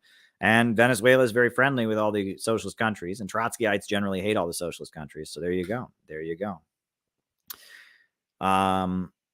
Russia still has the USSR autonomous republic system. That's true. And constitutional remnants such as housing rights are more socialist. Exactly. Exactly. And because this whole thing about Russia's right wing, because, they have a law against homosexual propaganda to children, that's supposed to make them right wing. It's like economically, they're much more of a welfare state. I mean, housing, healthcare, et cetera. So that's a really, really important point, Brighton. Next, given all that has happened since the split, how do you envision the framework for a reunified Korea? Well, obviously, you would have to put in place a mechanism through which North Korea could maintain its centrally planned economy and its state-run economy, but at the same time, engage in trade with the South, right? You would have to, it couldn't be like German reunification, and it wouldn't be, the DMZ, would not be militarized anymore. There wouldn't be, soldiers there, but there would still be a line, right? And the part that the Communist Workers Party or the Korean Workers Party runs, and the part that's run by the governing coalition in the South, you'd have to, there are different ways, and the Koreans themselves have to work this out. It's not up to me, ultimately. It's up to the Korean people, right? Since the beginning of all of this, the Korean people have called for peaceful reunification of the Korean Peninsula. And, and that's what they've wanted. That's all they've ever wanted. So there you go. Thank you for your recommendations. I appreciate it. I have your City Builders book, and I'm reading it with my wife. Okay, great. Very good. Very good. Well, there's going to be a new book soon. It's stressing me out writing this new book, but it needs to be done. And as I plow through it, I'm rewriting chapter 2 now, and there's part of it, and it's just like, wow, but it needs to be done because I get it, Look, folks, the amount of depth that we go into on these streams, when we talk about the problems of capitalism, and we talk about the synthetic left, and we talk about the divisions in the ruling class, and we talk about a lot of things, and these are not simple topics. And I actually give you all credit, for being here, because I realize as I'm writing all of this, as I'm putting this all into a book, right, because it needs to be written. I mean, the innovations and the breakthroughs that we've come through and all the people we've drawn from, and the bibliography of this book is going to be very long. And I realize you all are here, and I thank you all for being here, because we're doing something groundbreaking here. The Center for Political Innovation is a groundbreaking organization. We are groundbreaking, and we understand this stuff with a level of depth that other people don't have. That's why I get mad at PSL. That's why I get mad at these other groups, because there's no depth there. And at times like this, you need to understand. There's a reason that I'm so excited about Tulsi Gabbard. If you look at economically the way the world is, we should be pandering to Tulsi Gabbard and pandering to Jimmy Dore fans and pandering to, people that are Trump supporters. We shouldn't be pandering to the synthetic left. And I know that doesn't fit your, social justice warrior. And oh my God, I'm interested in it. I know that doesn't fit what you're supposed to believe. Okay. But I'm telling you, if you understand the objective laws of history, and you understand the breakdown of capitalism, and you look at the polls, and you look at who opposes the FBI right now, who opposes the wars right now, there's a reason that we have to be on this side. There's a reason that we have to be talking to Republicans. There's a reason that Nick Brana's February 19th anti-war protest is so important. And if you understand economics and the objective laws of history, you aren't just doing some woke song and dance like PSL is. If you get it, right? If you get it, then you get it. And if you don't, you don't. And but we're putting everything together. And this book that comes out is going to be It's going to be something. It's stressing me out to write it. And, I'm waiting. March 25th is the day we're going to be doing something. Mark your calendars. Hopefully we have the location soon. I can't say too much more about it, but a lot of good things are happening, folks. And, like I said at the beginning of the stream, the beginning of the year is always a bit of a slog, but, we pull through. I'm glad I went to the gym here tonight. I'm glad I live in a neighborhood. I'm in New York City. The gym that in my neighborhood is open till 11. So I went there. At 9 and I worked out, and that was good. I dragged myself to the gym. That was good. And that we just got to keep going, right? Look, nobody has been more viciously targeted than us. I mean, what they have done to our community, they are so scared of the Center for Political Innovation. They are terrified of us. The fact that they would send people into our organization the way they did, the fact that they would, dig really deep, and they would take the most meaningless, personal shit and spew it all over the internet the way they did. That's how terrified they are of us, because we're doing something here, right? I make video after video where I explain, folks, the global communist movement loves Russia. The global communist movement loves Russia. So if you're an American communist, you're a little bit out of touch. We're the only communists in America that are reading Chinese publications. We understand socialism with Chinese characteristics. We're the only communists in America that understand that Christianity is probably one of the fact that there's so much Christianity in America, that is a sign that we can have socialism here. That's a good thing. Christianity is not an impediment to socialism. Christianity is probably the fact that there's so much Christianity in America, that the Bible and Christianity is everywhere, as much as a lot of that stuff is used right now for anti-communism. If you really understand the roots of Christianity and you really understand liberalism, that's who we should be. Again, we should be tapping into that Christian sentiment. Like, we have an understanding here that is very, very unique. We're thinking about this in a way that we could actually win, right? We understand where the power in America lies. We understand the divisions in the ruling class. We understand the cause of the economic crisis. We pay attention to what socialist countries are doing. We study what Nicaragua does, what China's doing. We study what Vietnam is doing. We study what the Bolivarian countries, Cuba and Venezuela and Bolivia. We are like 100 miles ahead. What PSL does, PSL's understanding is like, capitalism is bad because it makes like racism and war, and there's like a rich people that have all the wealth, and so we need to like divide up and share the wealth, and then there won't be wars, and there won't be like racism and police brutality and stuff. Oh my God, that's what you get from reading a PSL magazine and a newspaper. We are like 1,000 miles ahead of them.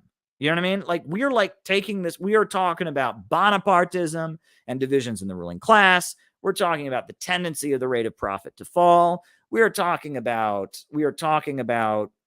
socialism with Chinese characteristics and why the Soviet Union fell and how 21st century socialism operates and the class nature of modern Russia.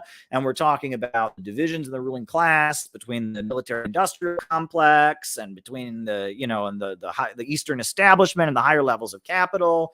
We're talking about the psychological motivations, what causes people to become revolutionaries, the difference between the synthetic left and the kind of people that actually go out and fight and die for communism, and in countries that actually had revolutions. Like, we take this so much further, right? I mean, PSL, that's kindergarten communism. That's all it is. It is kindergarten communism, right? And that's fine. There's nothing wrong. You got to start in kindergarten before you go to first grade and second grade and high school. The problem is that they keep it there. They keep it there and they burn people out, right? And they work really, really hard to prevent, the kind of consciousness that we're developing. And the American government is terrified of what we're offering here. We are the only group that thinks like the socialists of Nicaragua, like the socialists of North Korea, like the socialists of China, like the socialists of Vietnam. We think like the big communist parties in Africa. We think like the MPLA of Angola. We think like the ZANU-PF in Zimbabwe. We think the way real Marxists and socialists think. Okay? And that is what the American government is really terrified of. They're really terrified of this. right? Brzezinski, in his book where he's talking about the New Left, he says there's no danger of there being a communist revolution.